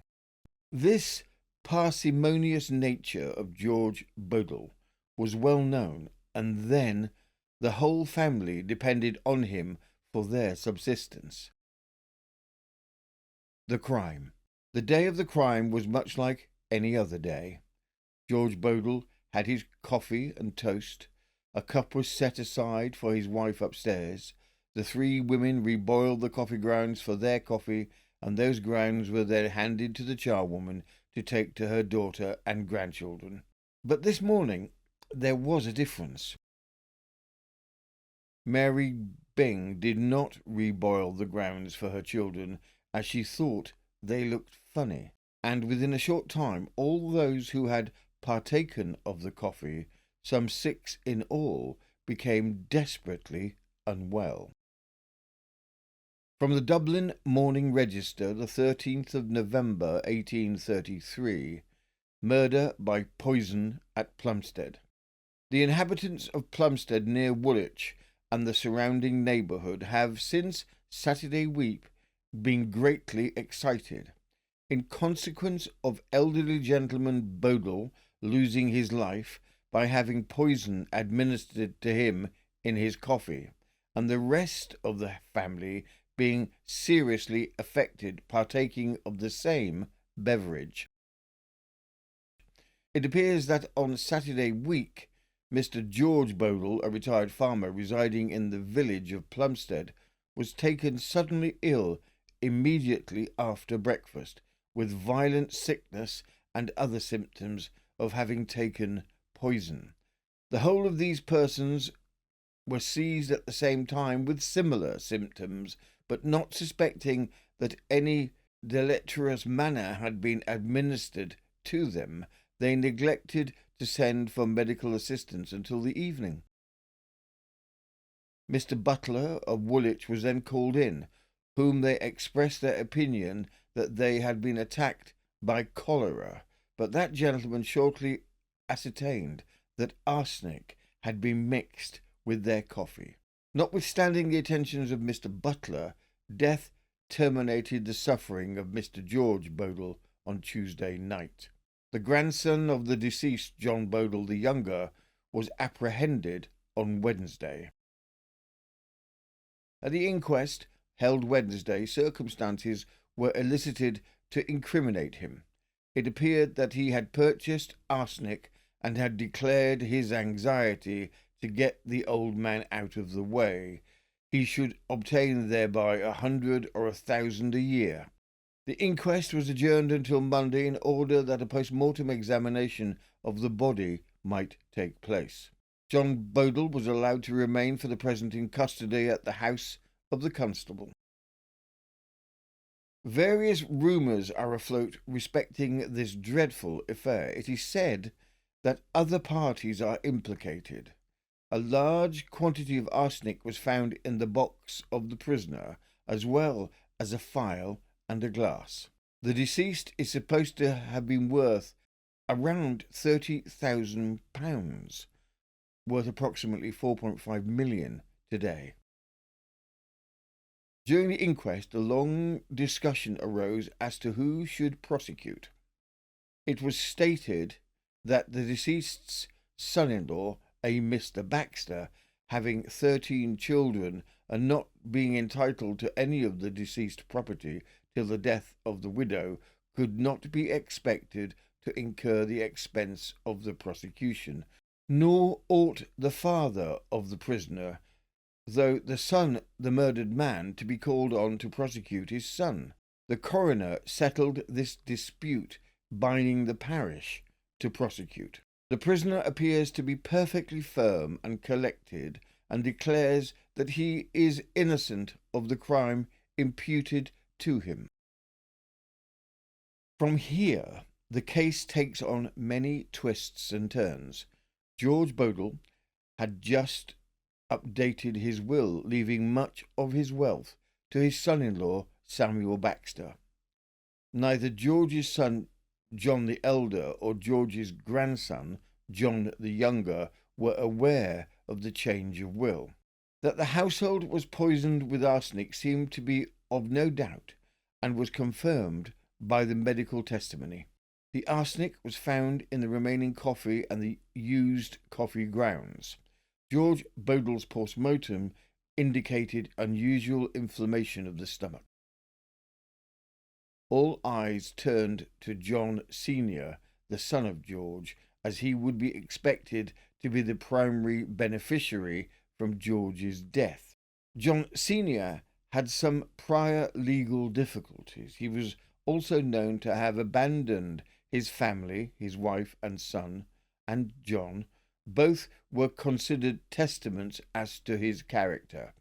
Unexpectedly, John Sr. goes to the local police station and incriminates his own son, John the Younger, for the murder of George Bodle, his father.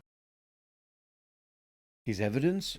An alleged overheard conversation from a servant between John the Younger and his mother, stating their wish to kill both the grandfather, George Bodle, and himself, the father, John Bodle the Senior. The inquest. From the Cambridge Chronicle and Journal, the 22nd of November, 1833. The Plumstead Murder. The investigation into the circumstances attending the murder of Mr. George Bodle of Plumstead terminated on Friday. As mentioned in last week's paper, he died from the effects of arsenic, which was mixed with his coffee at breakfast on Saturday, the 2nd inst. The grandson of the deceased, John Bodle, who had been apprehended in London on suspicion of being principally concerned in the murder, was brought into court. He was attended by a solicitor. The parish authorities, who are bound over to prosecute, had also their professional adviser. The evidence given before the jury was of a very diffuse description. It appeared that the prisoner, for a few mornings previous to the death of his grandfather, had been in the habit of going to his house very early to carry home milk for the use of his father's family, and that he did so on the morning in question. He sometimes also helped the servants at his grandfather's with their morning's work, by opening the shutters, making the fire, and filling the kettle for breakfast. He was unusually early on this morning, and filled the kettle as usual. He then went home, and afterwards he went to Woolwich. John Bodle the elder stated that his dying father had said to him, "I am satisfied it was not you who did the deed. It was your son John, and I am well convinced he did it." It did not, however, appear from the testimony of any of the witnesses that the deceased had been on bad terms with his grandson.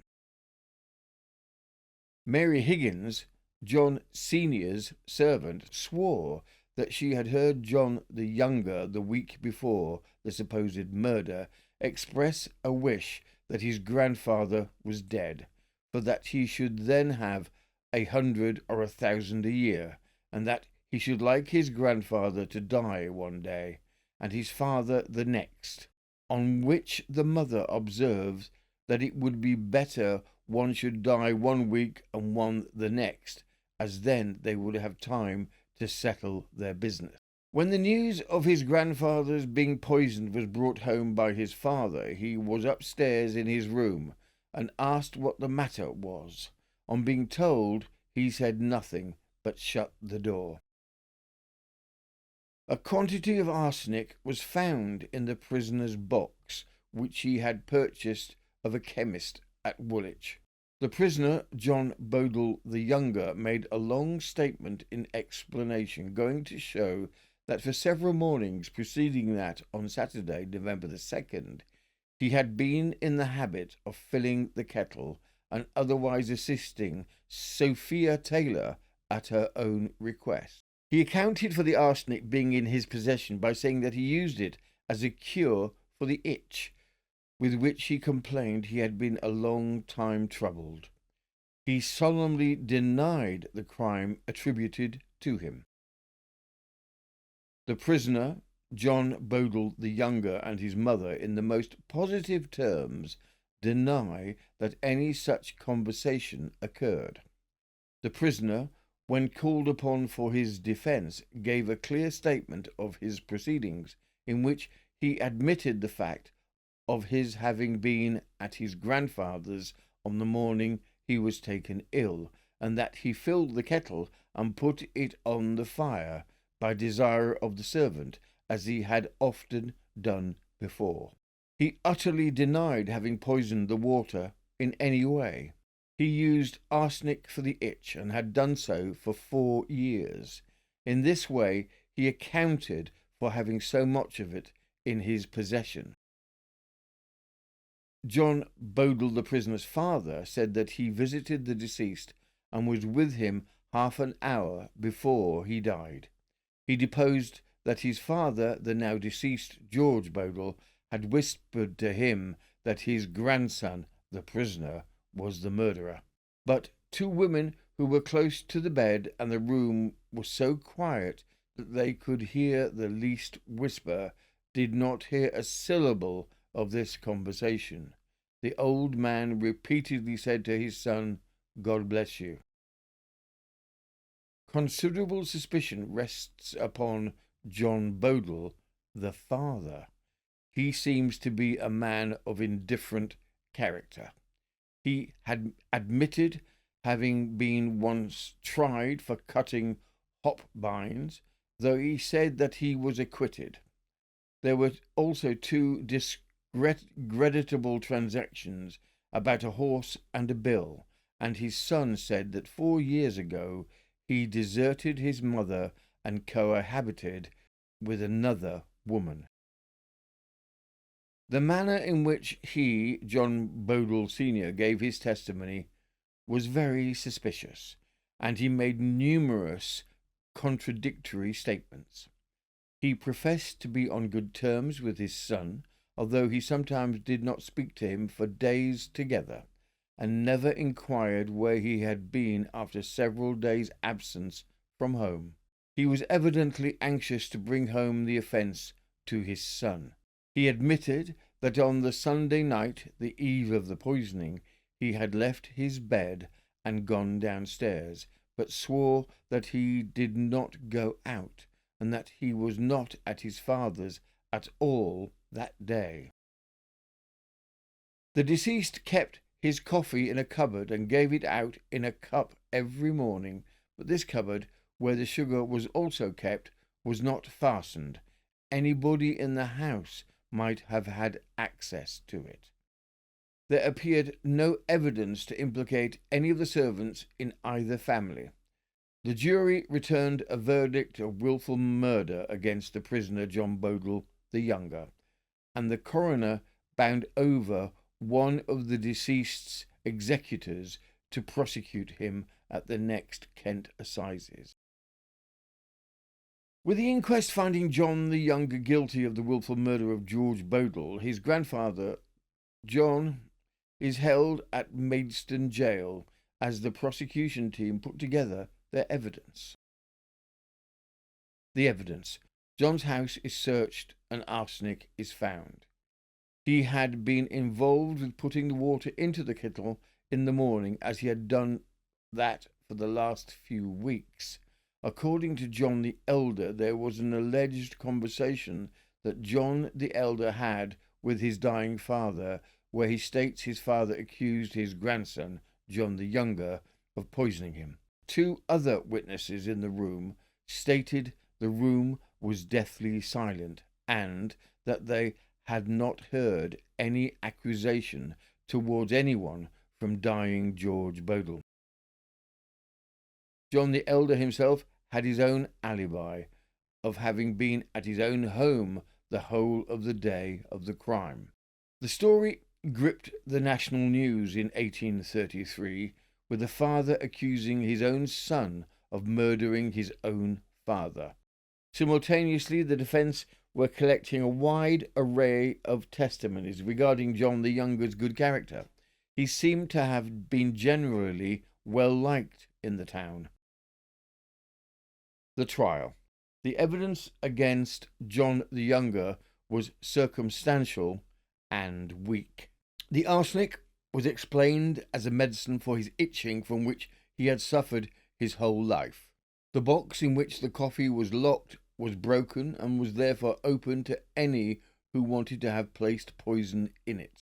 The crucial evidence against him, such as it was an alleged overhead conversation by his father's maid, a father who very rapidly accused his own son of murder within a day of the poisoning, knowing that he himself was most likely the primary suspect. From the Exeter Flying Post, the 19th of December, 1833. Trial of John Bodle for the murder of his grandfather at Plumstead. The trial of John Bodle having been appointed to take place this morning, the court was crowded at a very early hour. The galleries and the seats on each side of the bench were filled with ladies and gentlemen. Mr. Justice Gassilee took his seat on the bench at 8:30 o'clock, and the jury having been sworn, the prisoner was placed at the bar. The prisoner was dressed very genteelly in deep mourning. The clerk of the arraigns stated that he was charged in the indictment with the wilful murder of George Bodle, and called upon him to plead. The prisoner said he was not guilty. As the facts had been recently before the public, it will not be necessary to give more than a slight sketch of the evidence. Sophia Taylor, servant to the deceased, deposed to the prisoner coming to the house on Saturday the 2nd, to his assisting her in her household work of his own accord, and to filling the kettle and putting it on the fire. The coffee was made with the water out of that kettle. The deceased and other members of the family were taken very ill after breakfast. Mr. Bodle was so bad in the evening that Mr. Butler, the surgeon, was called. The deceased died on Tuesday evening. Servant Sophia Taylor went on to say that the prisoner was a nice young man and on good terms with the family. Anyone might have got access to the coffee in the cupboard. Eliza Evans, a daughter of the deceased George Bodle, deposed being taken ill after having the coffee. Mrs. Lear, who resided near the deceased's house, said the Bodle family gave her the remains of the coffee as usual. She left it at her daughter's, Mary Byng. Hearing that the coffee had made the family ill, she took it to Mr. Butler. Mr. Butler, surgeon at Woolwich, deposed that he made a post-mortem examination of the deceased, and there was evident marks of arsenic. In his opinion, death had been occasioned by taking into the stomach some deleterious substance. John Bodle, the elder, stated, "The prisoner is my son. I know Mary Higgins, my servant. I asked her who fetched the milk from my father's on the Sunday morning. I also asked her if my wife and John had had a quarrel during the week. She said yes. I then asked her what it was about, and she told me it was about simmering something in a cup before the fire. I did not tell her that I was going to Woolwich, or that she perhaps would have wanted to go before the magistrates. She told me that the prisoner, my son John, said he had done for one party and would do for another, and was satisfied with what he had done. The first time I heard of any of the family being ill was 6 o'clock in the evening. I then laid the information before the magistrates against my son.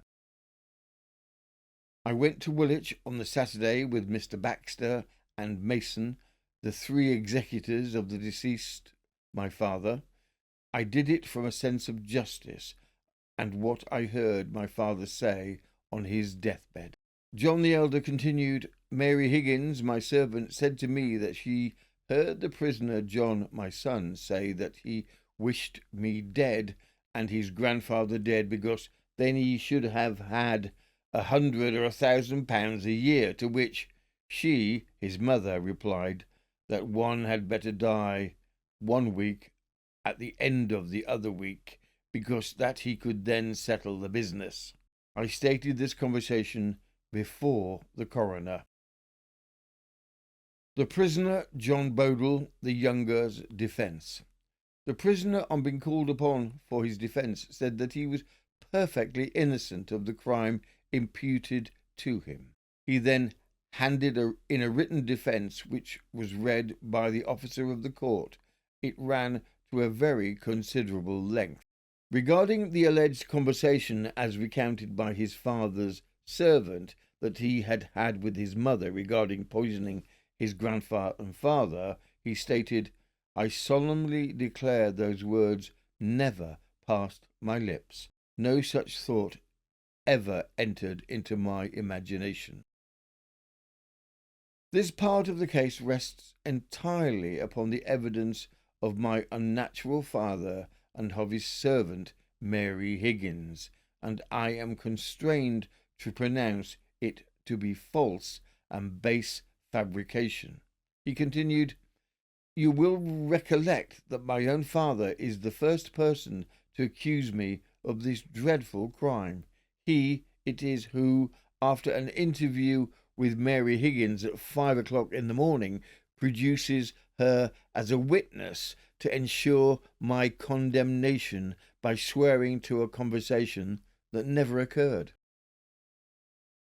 My father has not, I grieve to say, set a fit, unworthy example to his family. It has been the lot of his children to see him imprisoned for malicious injury and guilty of profligacy of all kinds. But still, the voice of nature cannot be so absolutely dead within him as to not have left him the ordinary regard which even the brute creation exhibits towards their offspring. What then is the overwhelming motive that has made him thrust himself forward uncalled for and unsolicited? You will have observed in every stage of this proceeding an anxiety on the part of my father to show his own innocence for this crime and my guilt. The prisoner then entered into a series of observations, which were not merely exculpatory of himself, but criminal towards another party, whose probable guilt he contended was more than his own. Testimonials. John Noakes, one of the late overseers at Plumstead, and a number of other persons also gave the prisoner a most excellent character, and never heard anything against him. He stated that John the Younger had never exhibited a malicious desire to do injury to anybody, and always heard him speak of his grandfather in the most tender and affectionate way. Summing up. The learned judge commenced summing up at 12:30, and after he had proceeded through the part of the evidence, the jury stopped him, observing that they thought it was unnecessary to read all the evidence, as they had paid great attention to the testimony of every individual witness, and they would consider their verdict. His lordship intimated that unless they were satisfied, he must read the whole of the evidence. If they wish to decide in favour of the prisoner, of course, it would be unnecessary. The jury observed after 2 or 3 minutes of deliberation that they would return a verdict of acquittal. On the verdict being declared, there were several rounds of applause, which lasted for some minutes. The prisoner during the trial was perfectly calm and collected, as he was ordered to be discharged. John Bodle the Younger was a free man, and the verdict seems to have had support from the papers. As to the murder of George Bodle and the attempted murder of 6, with what could have been a potential of 14 dead, no one else was placed forward as a suspect, and the case remains unresolved. Case 6. The murder of Hannah Brown, 1836. This case was so gruesome that it generated a term amongst the police, doing a greenacre, that would live on for decades to come. In this episode, it is shortly after Christmas in 1836, a torso of a woman is found on Edgware Road in a sack on a flagstone. 10 days later, a head is found in a canal near Stepney. A little later, legs are found in Camberwell. The police work in this case we find to be particularly excellent given the limited resources the police had at the time. In the frosty aftermath of Christmas in 1836, P.C. Samuel Pegler's routine patrol along Edgware Road took an unexpected turn. Summoned to a peculiar scene, he discovered a discarded flagstone concealing a large sack. Peering inside, he was met with a chilling sight: the nude torso of a woman, arms intact but missing her legs and head. Taking swift action, the diligent police officers carefully transported the woman's torso to Paddington Workhouse. There, a skilled surgeon examined the remains, revealing intriguing details about the victim. She was determined to be taller than average, of middle age, and remarkably free of any disease. Notably, a wedding ring marked her finger, and a peculiar physical deformity rendered her incapable of bearing children. P.C. Pegler's astute observations suggested that the body had likely lain there undisturbed for several days. Amidst the investigation, he recovered a cord, pieces of cloth, and wood shavings stained with blood, all seemingly connected to the discarded sack. From the Public Ledger and Daily Advertiser, the 31st of December, 1836. The mysterious murder in the Edgware Road. The above mysterious affair continues to excite the most intense interest throughout the metropolis, no doubts being now entertained that the unhappy woman has been barbarously murdered. Since the discovery of the remains, the church wardens and other parochial officers of Paddington have been indefatigably in their exertions to solve the mystery with which the affair at present is enveloped, but we are sorry to say their efforts have yet been unattended with success. The police of the S and T divisions, in the latter of whose district was the spot where the body was found, have also been actively engaged in prosecuting inquiries. On Thursday afternoon, PC Pegler S-104 received information that at about 11:30 on Tuesday night, a yellow-bodied cab drove up at the White Lion public house at Kilburn, and on the driver alighting, he inquired if a gentleman whom he stated was in the vehicle could be accommodated with a bed. The landlord replied that if the gentleman would walk in, he would speak with him on the subject. Another application of a similar nature was made by the same parties at another house close by, but they eventually drove off without the gentleman showing himself. On Wednesday morning, a quantity of blood was found at the spot opposite the White Lion, where the cab stood, but from the inquiries which have since been made, he has ascertained that although there is some mystery in the transaction, it has no connection with that horrible case. From an early hour yesterday morning, the most anxious inquiries were made at the poorhouse and at the residences of the parochial authorities as to when and where the inquest would be held. When the applicants were informed that Mr. Sterling, the coroner, had appointed it for 11:00 this day at the White Lion Inn in Edgware Road. During the day, Constable Pegler S-104 made a further inspection. In the presence of Messrs. Harris and Thornton, the church wardens, of the sack and the other articles found with the remains. Examining the sack very minutely, it was found to have contained some mahogany shavings, a small portion of the dust and pieces of the shavings still being between the inner seams. The cords by which the parcel was fastened was also found to consist of pieces of sash and blind lines, and other kinds of cord generally used by carpenters.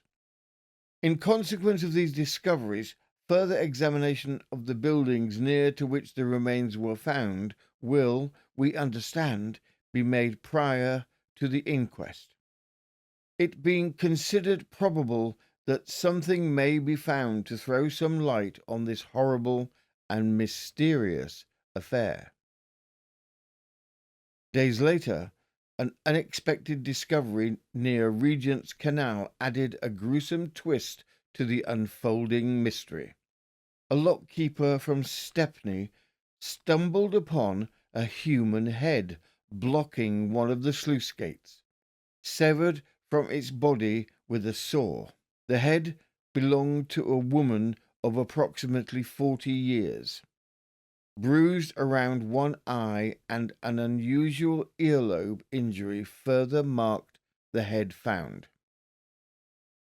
From the London Courier and Evening Gazette, the 9th of January 1837, discovery of the head of a female. On Saturday morning, at about 8:30, as Matthias Ralph, the lockkeeper of the Ben Jonson lock on the Regent's Canal at the World's End, Stepney was engaged in closing the lock after a coal barge had passed through. He found that the sluices would not close. On examining to ascertain the cause, he was horror-stricken to find that it was a human head, and concluded that a body, of course, was attached. He instantly procured assistance, and having got a ladder, descended into the chamber of the lock, and by feeling with his hand discovered that the head was quite detached from anything else, and that it was evidently the skull of a female, as there was a large quantity of very long hair upon it. Ralph carefully took it from between the gates and brought it on shore, when, upon examination, it was found that the right eye had been knocked out, apparently from violence, as the brow above and the cheek underneath were dreadfully bruised and swollen. The jaw was also twisted round as if by great violence, but this might have been occasioned by the pressure of the lock. Notwithstanding the countenance being thus disfigured, it is still capable of being identified. It is evidently that of a female from 40 to 50 years of age, with a great quantity of black hair on it, and it now lies at the Bone House in Stepney Churchyard, to which it had been removed. The superintendent of the canal was at first of the opinion that the head had been severed from the body of some person who had fallen into the canal by the lock gates, and the canal was dragged for considerable distance and the locks emptied, but no body was found. Information of the discovery was sent to Mr. Baker, the coroner, who advised a medical examination of the head. In compliance with this suggestion, Mr. Birtwistle, a surgeon residing in the Mile End Road, attended and made the following report.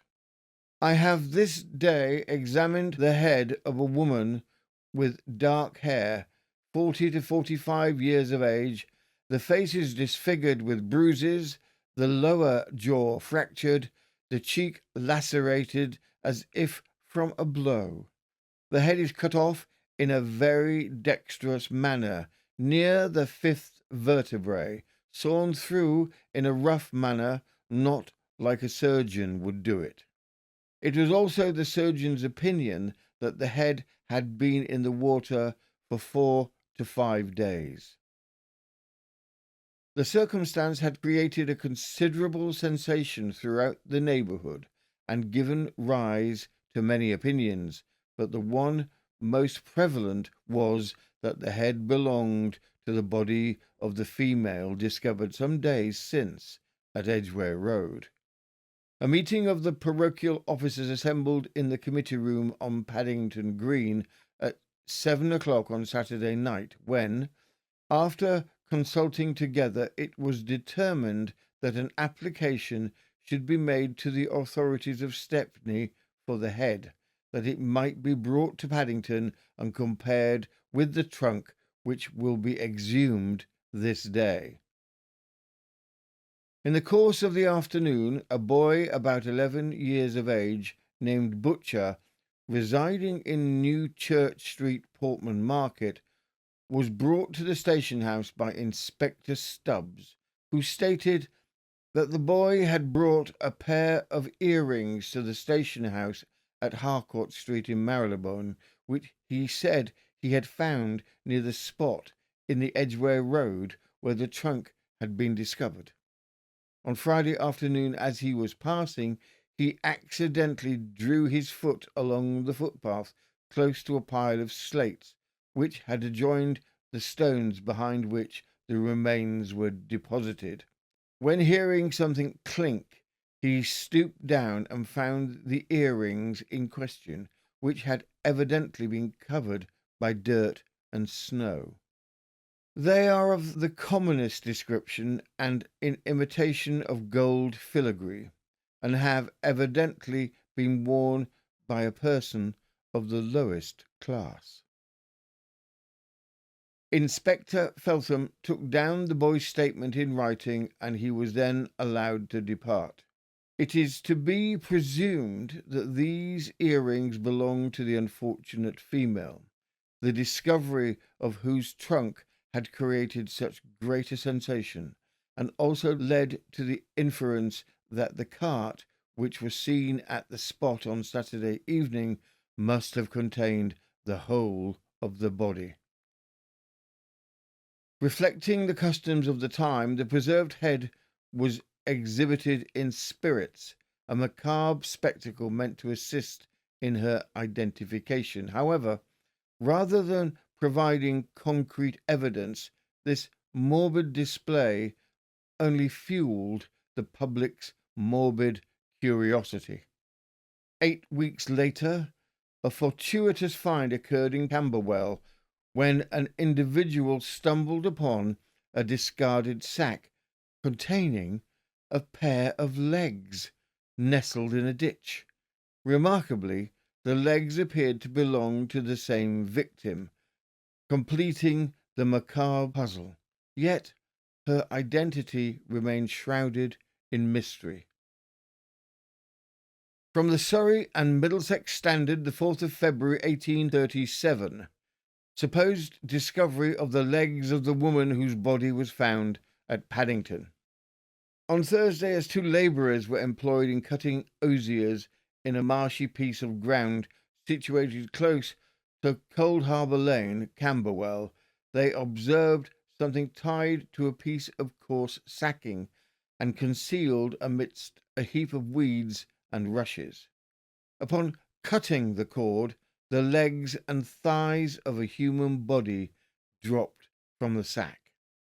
Information being conveyed to the Brixton police station soon after, some constables arrived and took possession of the remains. A surgeon residing in the neighbourhood was then sent for, by whom the limbs were examined. It was found that one of the thighs had been cut from the body close to the hip joint, and that the other had been separated lower down, so that a portion of the upper part of the thigh must have been left attached to the body in the form of a stump. The cloth in which they had been wrapped was carefully examined, where it was found to be half of a sack, on one side of which the letters Irwell were written in red, but some letters which went before these could not be distinguished. On the other side of the piece of sacking was also discovered the letters Selly or Icy, and the rope or cord with which the bundle had been fastened was about the thickness of a bed cord. The surgeon gave it as his opinion that the limbs most probably belonged to the body of the woman who was found some short time ago near Paddington. By a rather singular coincidence, the summoning officer of the parish of Camberwell and Mr. Carter, the coroner of Surrey, happened to be passing through the lane before the limbs were removed to the station house, and Carter immediately issued his warrant to summon a jury for this day, Saturday, to inquire into the circumstances attending this most extraordinary occurrence. The search for answers continued as authorities sought to unravel the enigma behind the dismembered woman, the tale of the unidentified victim gripping the public's imagination. From the Sherborne Mercury, the 20th of February, 1837, the Edgware Road murder. Public interest still continues to be very much excited relative to this most mysterious and horrible affair. Since the inquest, every endeavour has been used by Mr. Moseley and the police to trace the sack in which the limbs were found, but their utmost exertions have failed of success. The limbs, which had prior to the inquest been deposited in a large square wooden box, were on Monday last removed by the police from the station house of the P Division, Cold Harbour Lane, to the station house of the T Division on Paddington Green. They were shortly afterwards conveyed under the direction of Inspector Feltham to Paddington Poorhouse, where, after having been inspected by the parochial authorities and several medical gentlemen, they were interred in the same grave in Paddington churchyard in which the trunk of the ill-fated female had previously been deposited. The head, which has before been stated, has been preserved in spirits. The parochial surgeon is in the possession of the head, where all persons who have lost relatives or friends will be afforded every facility of viewing it for the purpose of identification.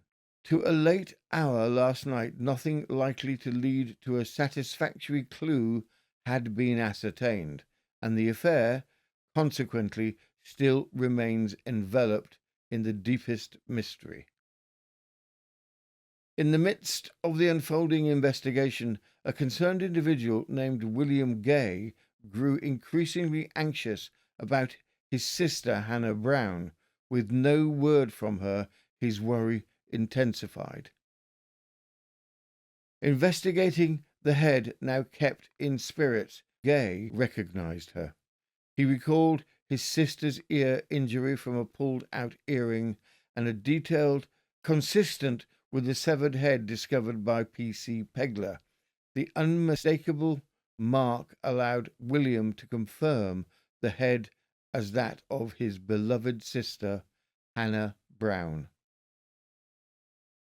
Hannah had been on the brink of matrimony with James Greenacre, a man hailing from Camberwell, but their path to wedding bliss took an unexpected turn. The identification of Hannah Brown's head served as a critical breakthrough, propelling the investigation forward. Authorities wasted no time in apprehending Greenacre, who found himself in the company of a new girlfriend named Sarah Gale. Incriminating evidence emerged as a patch of cloth matching the material found in Edgware Road was traced to one of Gale's children's dresses. From the London Evening Standard, the 27th of March, 1837, the late mysterious murder in the Edgware Road, apprehension and attempted suicide of the murderer. We are at length enabled to announce that the mystery connected with the horrible discovery of the mutilated trunk of a female in the Edgware Road on the 28th of December last, the finding of the head in the Regent's Canal at Mile End a few days afterwards, and subsequently of the limbs in an osier bed in Cold Harbour Lane, Brixton, is unravelled. On Monday last, Mr. Thompson, the churchwarden of Paddington, received information which led him to believe that the unfortunate woman who had been so barbarously murdered, and whose body was afterwards so horribly mutilated, was a female named Hannah Brown, who for 2 years previous to Christmas last had resided in Union Street. He immediately lost no time in instituting proper inquiries, the result of which caused him to inform Inspector Feltham of the S Division of the information he had received. That officer, who, since the finding of the trunk, had been actively engaged in the mysterious affair, instantly accompanied Mr. Thornton to residences of the brother and sister of Mrs. Brown, where they ascertained that the ill-fated woman had for some time been acquainted with a man named James Greenacre, who formerly kept a grocer's shop. Greenacre had made her an offer of marriage, and the matter had been so far arranged between the parties that the banns had been thrice published in the church of St. Giles's in the Field, with the expectation that they were to have been married at that church on Christmas Day. On the Saturday previous Christmas Eve, Mrs. Brown left her residence in Union Street in a hackney coach, with a number of boxes containing a quantity of property amounting, it is alleged, to between £400 and £500 in money and £100 worth of jewellery, accompanied by Greenacre. For our listeners, £450 in 1837 is valued at approximately £65,000 in 2023. Since this time, her relatives have heard no tidings of her. On Friday last, her brother, the landlady of the house in Union Street in which Mrs. Brown had lived, and 4 other persons who were acquainted with her person, accompanied Mr. Thornton and Inspector Feltham to Paddington, where they were afforded a view of the head, which had been preserved in spirits, which, notwithstanding the horrible appearance it presented, they immediately recognized as that of their relative and acquaintance, Hannah Brown. Every exertion was then used to discover the retreat of Greenacre, and although no clue to his residence could at that time be obtained, yet it was ascertained that on Monday last a female with whom it was known he had for some time cohabited had called at some cottages belonging to him in Carpenter's Buildings, Camberwell, and demanded the rent. On Saturday morning, Mr. Thornton had an interview with Colonel Rowan, the Commissioner of Police at Whitehall, who instantly gave orders to the different divisions of the police to use their utmost endeavours to ascertain if the villain was in their neighbourhood.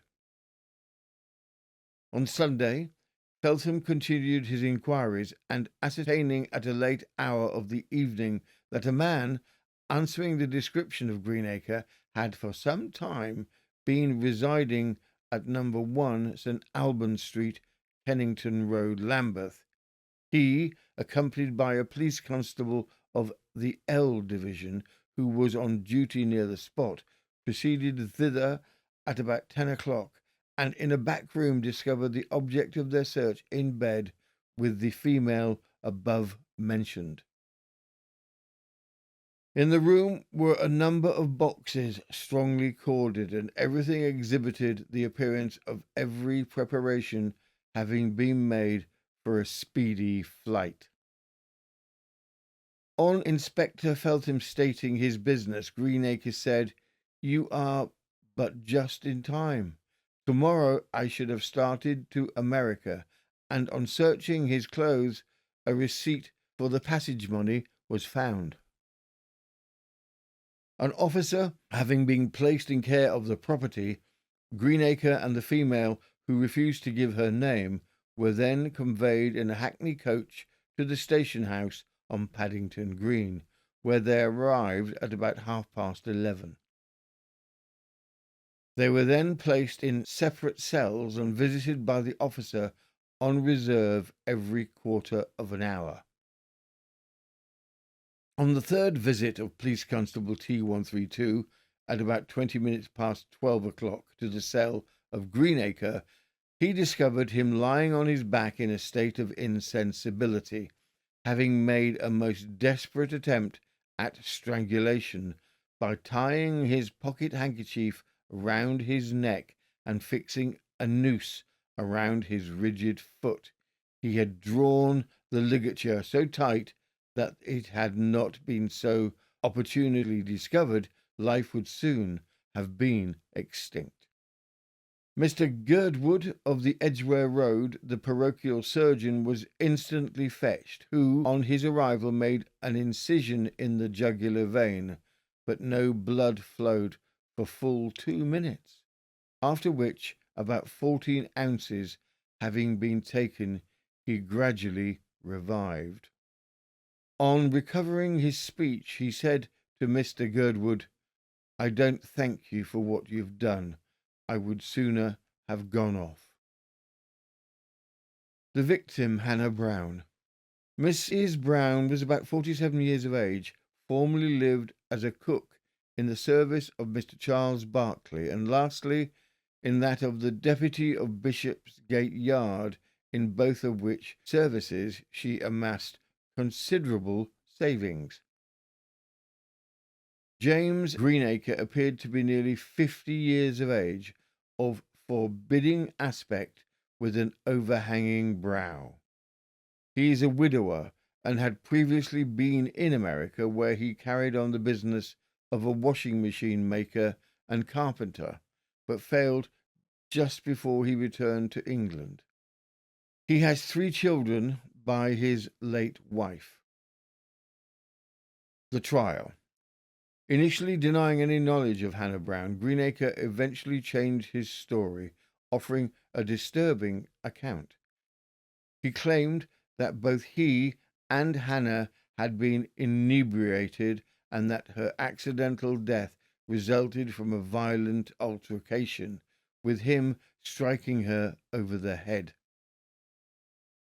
From the Old Bailey, the 3rd of April 1867. James Greenacre is indicted for the wilful murder of Hannah Brown. Sarah Gale as an accessory after the fact. The prisoner Greenacre says there have been many direct falsehoods given. I did not tell her brother that we had had words. I told him distinctly that we had no words on the subject. I questioned her, Hannah Brown, about the property, and I found that she was a loose woman. There had been duplicity on both sides. One of the witnesses had stated that I'd helped her to move her boxes on Saturday. That is true.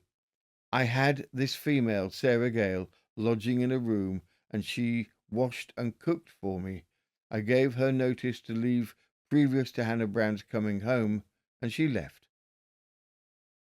Hannah Brown came down to my house on Saturday night. She was rather fresh from drinking in the morning. Entreating the coachman, she had made herself fresh. Then at night, being Christmas Eve, she insisted on having some rum and had a great deal to her tea.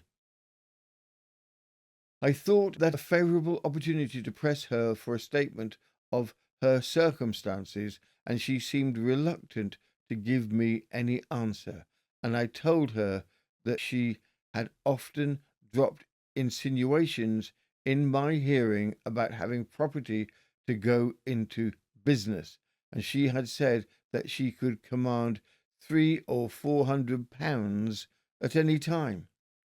I told her I had made some inquiries relative to her character. She put on a feigned laugh and retaliated by saying she thought I was deceiving her by misrepresenting the extent of my own property.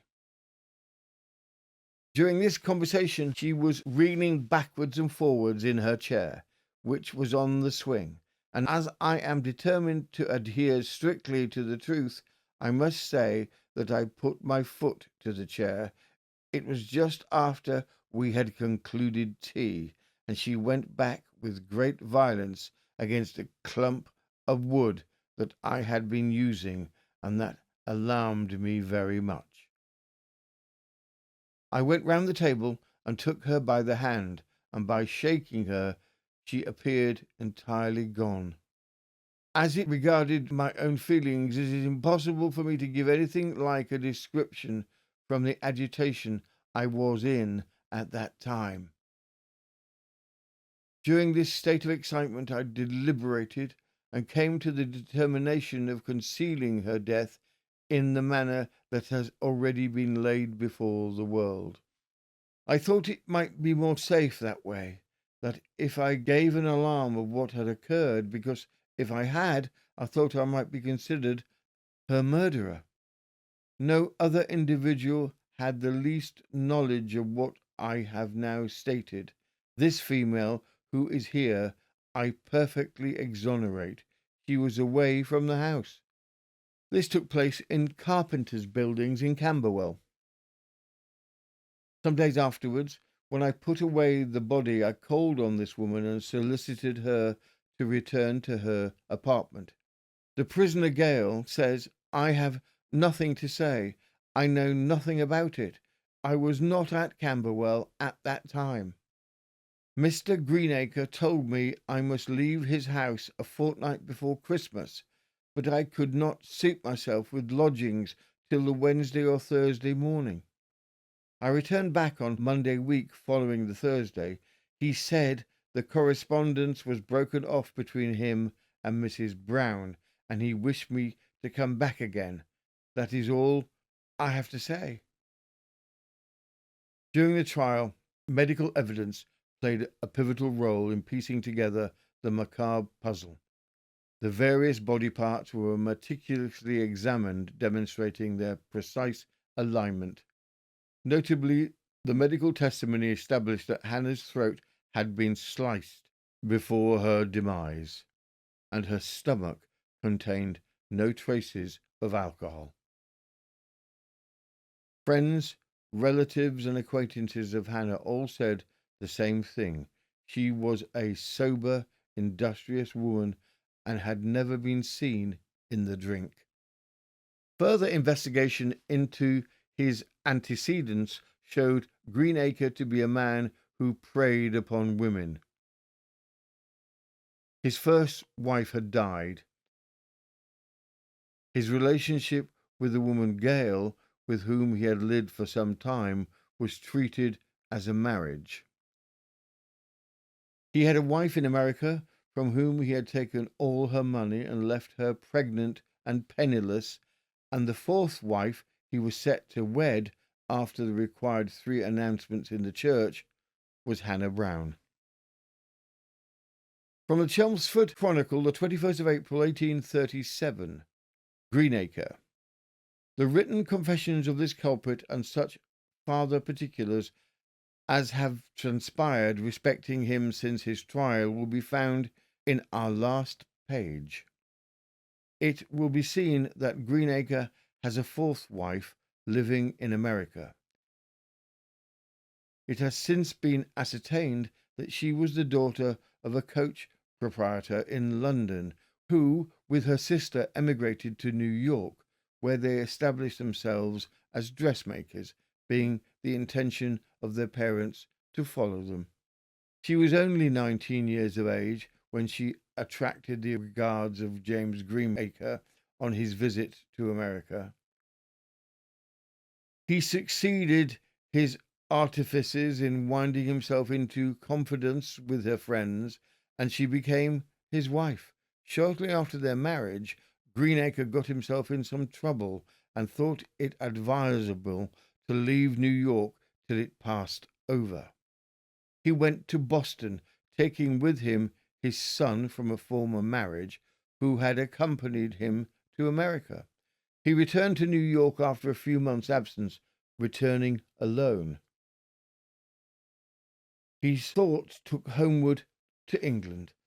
Having possessed himself of the hard-earned saving of the unhappy young creature he had married, he abandoned her in a pregnant state and made his passage to England. When he arrived in London, he sought out her friends, where he was favourably received, and continued to hospitably be entertained by them until, in the unguarded confidence of close familiarity, he opened to them a glimpse of his hideous heart and estranged himself from their regards. Accounts from his poor victim in America soon afterwards confirmed their worst suspicions.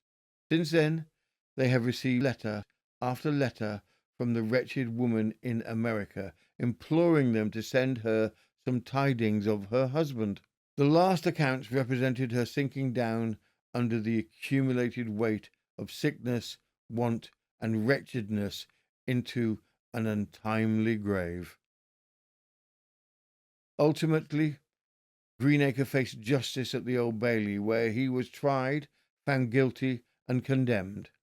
The trial itself lasted 21 hours, but the jury took only 15 minutes to unanimously convict James Greenacre for the murder of Hannah Brown. Sarah Gale was sentenced to transportation for life, never to return. The date of reckoning arrived May the 2nd, 1837, as he met his fate on the gallows of Newgate. The case garnered immense public interest. Large crowds congregated at Newgate, eager to witness the sombre spectacle of the hanging. In a bizarre twist, memorabilia such as mugs and flags commemorating the event flooded the market, capitalizing on the morbid curiosity of the era. Adding to the grim spectacle, the notorious executioner William Calcraft's reputation preceded him, notorious for employing a short drop on the rope, prolonging the suffering of his unfortunate victims. From the Scotsman on the 6th of May, 1837, the execution of Greenacre. At an early hour on Monday night at the Old Bailey were thronged with a clamorous multitude, including almost as many women as men, and amongst the latter persons apparently of every grade of society, though, as in all such cases, the great mass was of the lower order. Many hundreds spent the night sleeping on the steps before the doors of the prison. There was not at any time of the night less than 2,000 people in the street. At 7 o'clock, the sheriffs arrived at the jail, and they immediately proceeded to the condemned cell, where they found the culprit apparently quite resigned to meet his fate. Greenacre made a request that he should not be kept up on the scaffold any longer than was absolutely necessary, and that it might be all over as soon as possible. The culprit was assured that his request should be attended to. Greenacre walked along the narrow passage which leads from the cell to the platform with his eyes closed.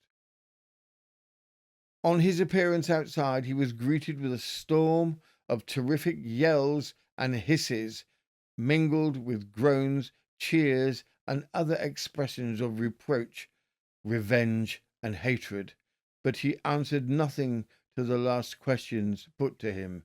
He said not one word of hope, repentance, or reconciliation, nor did he make a speech.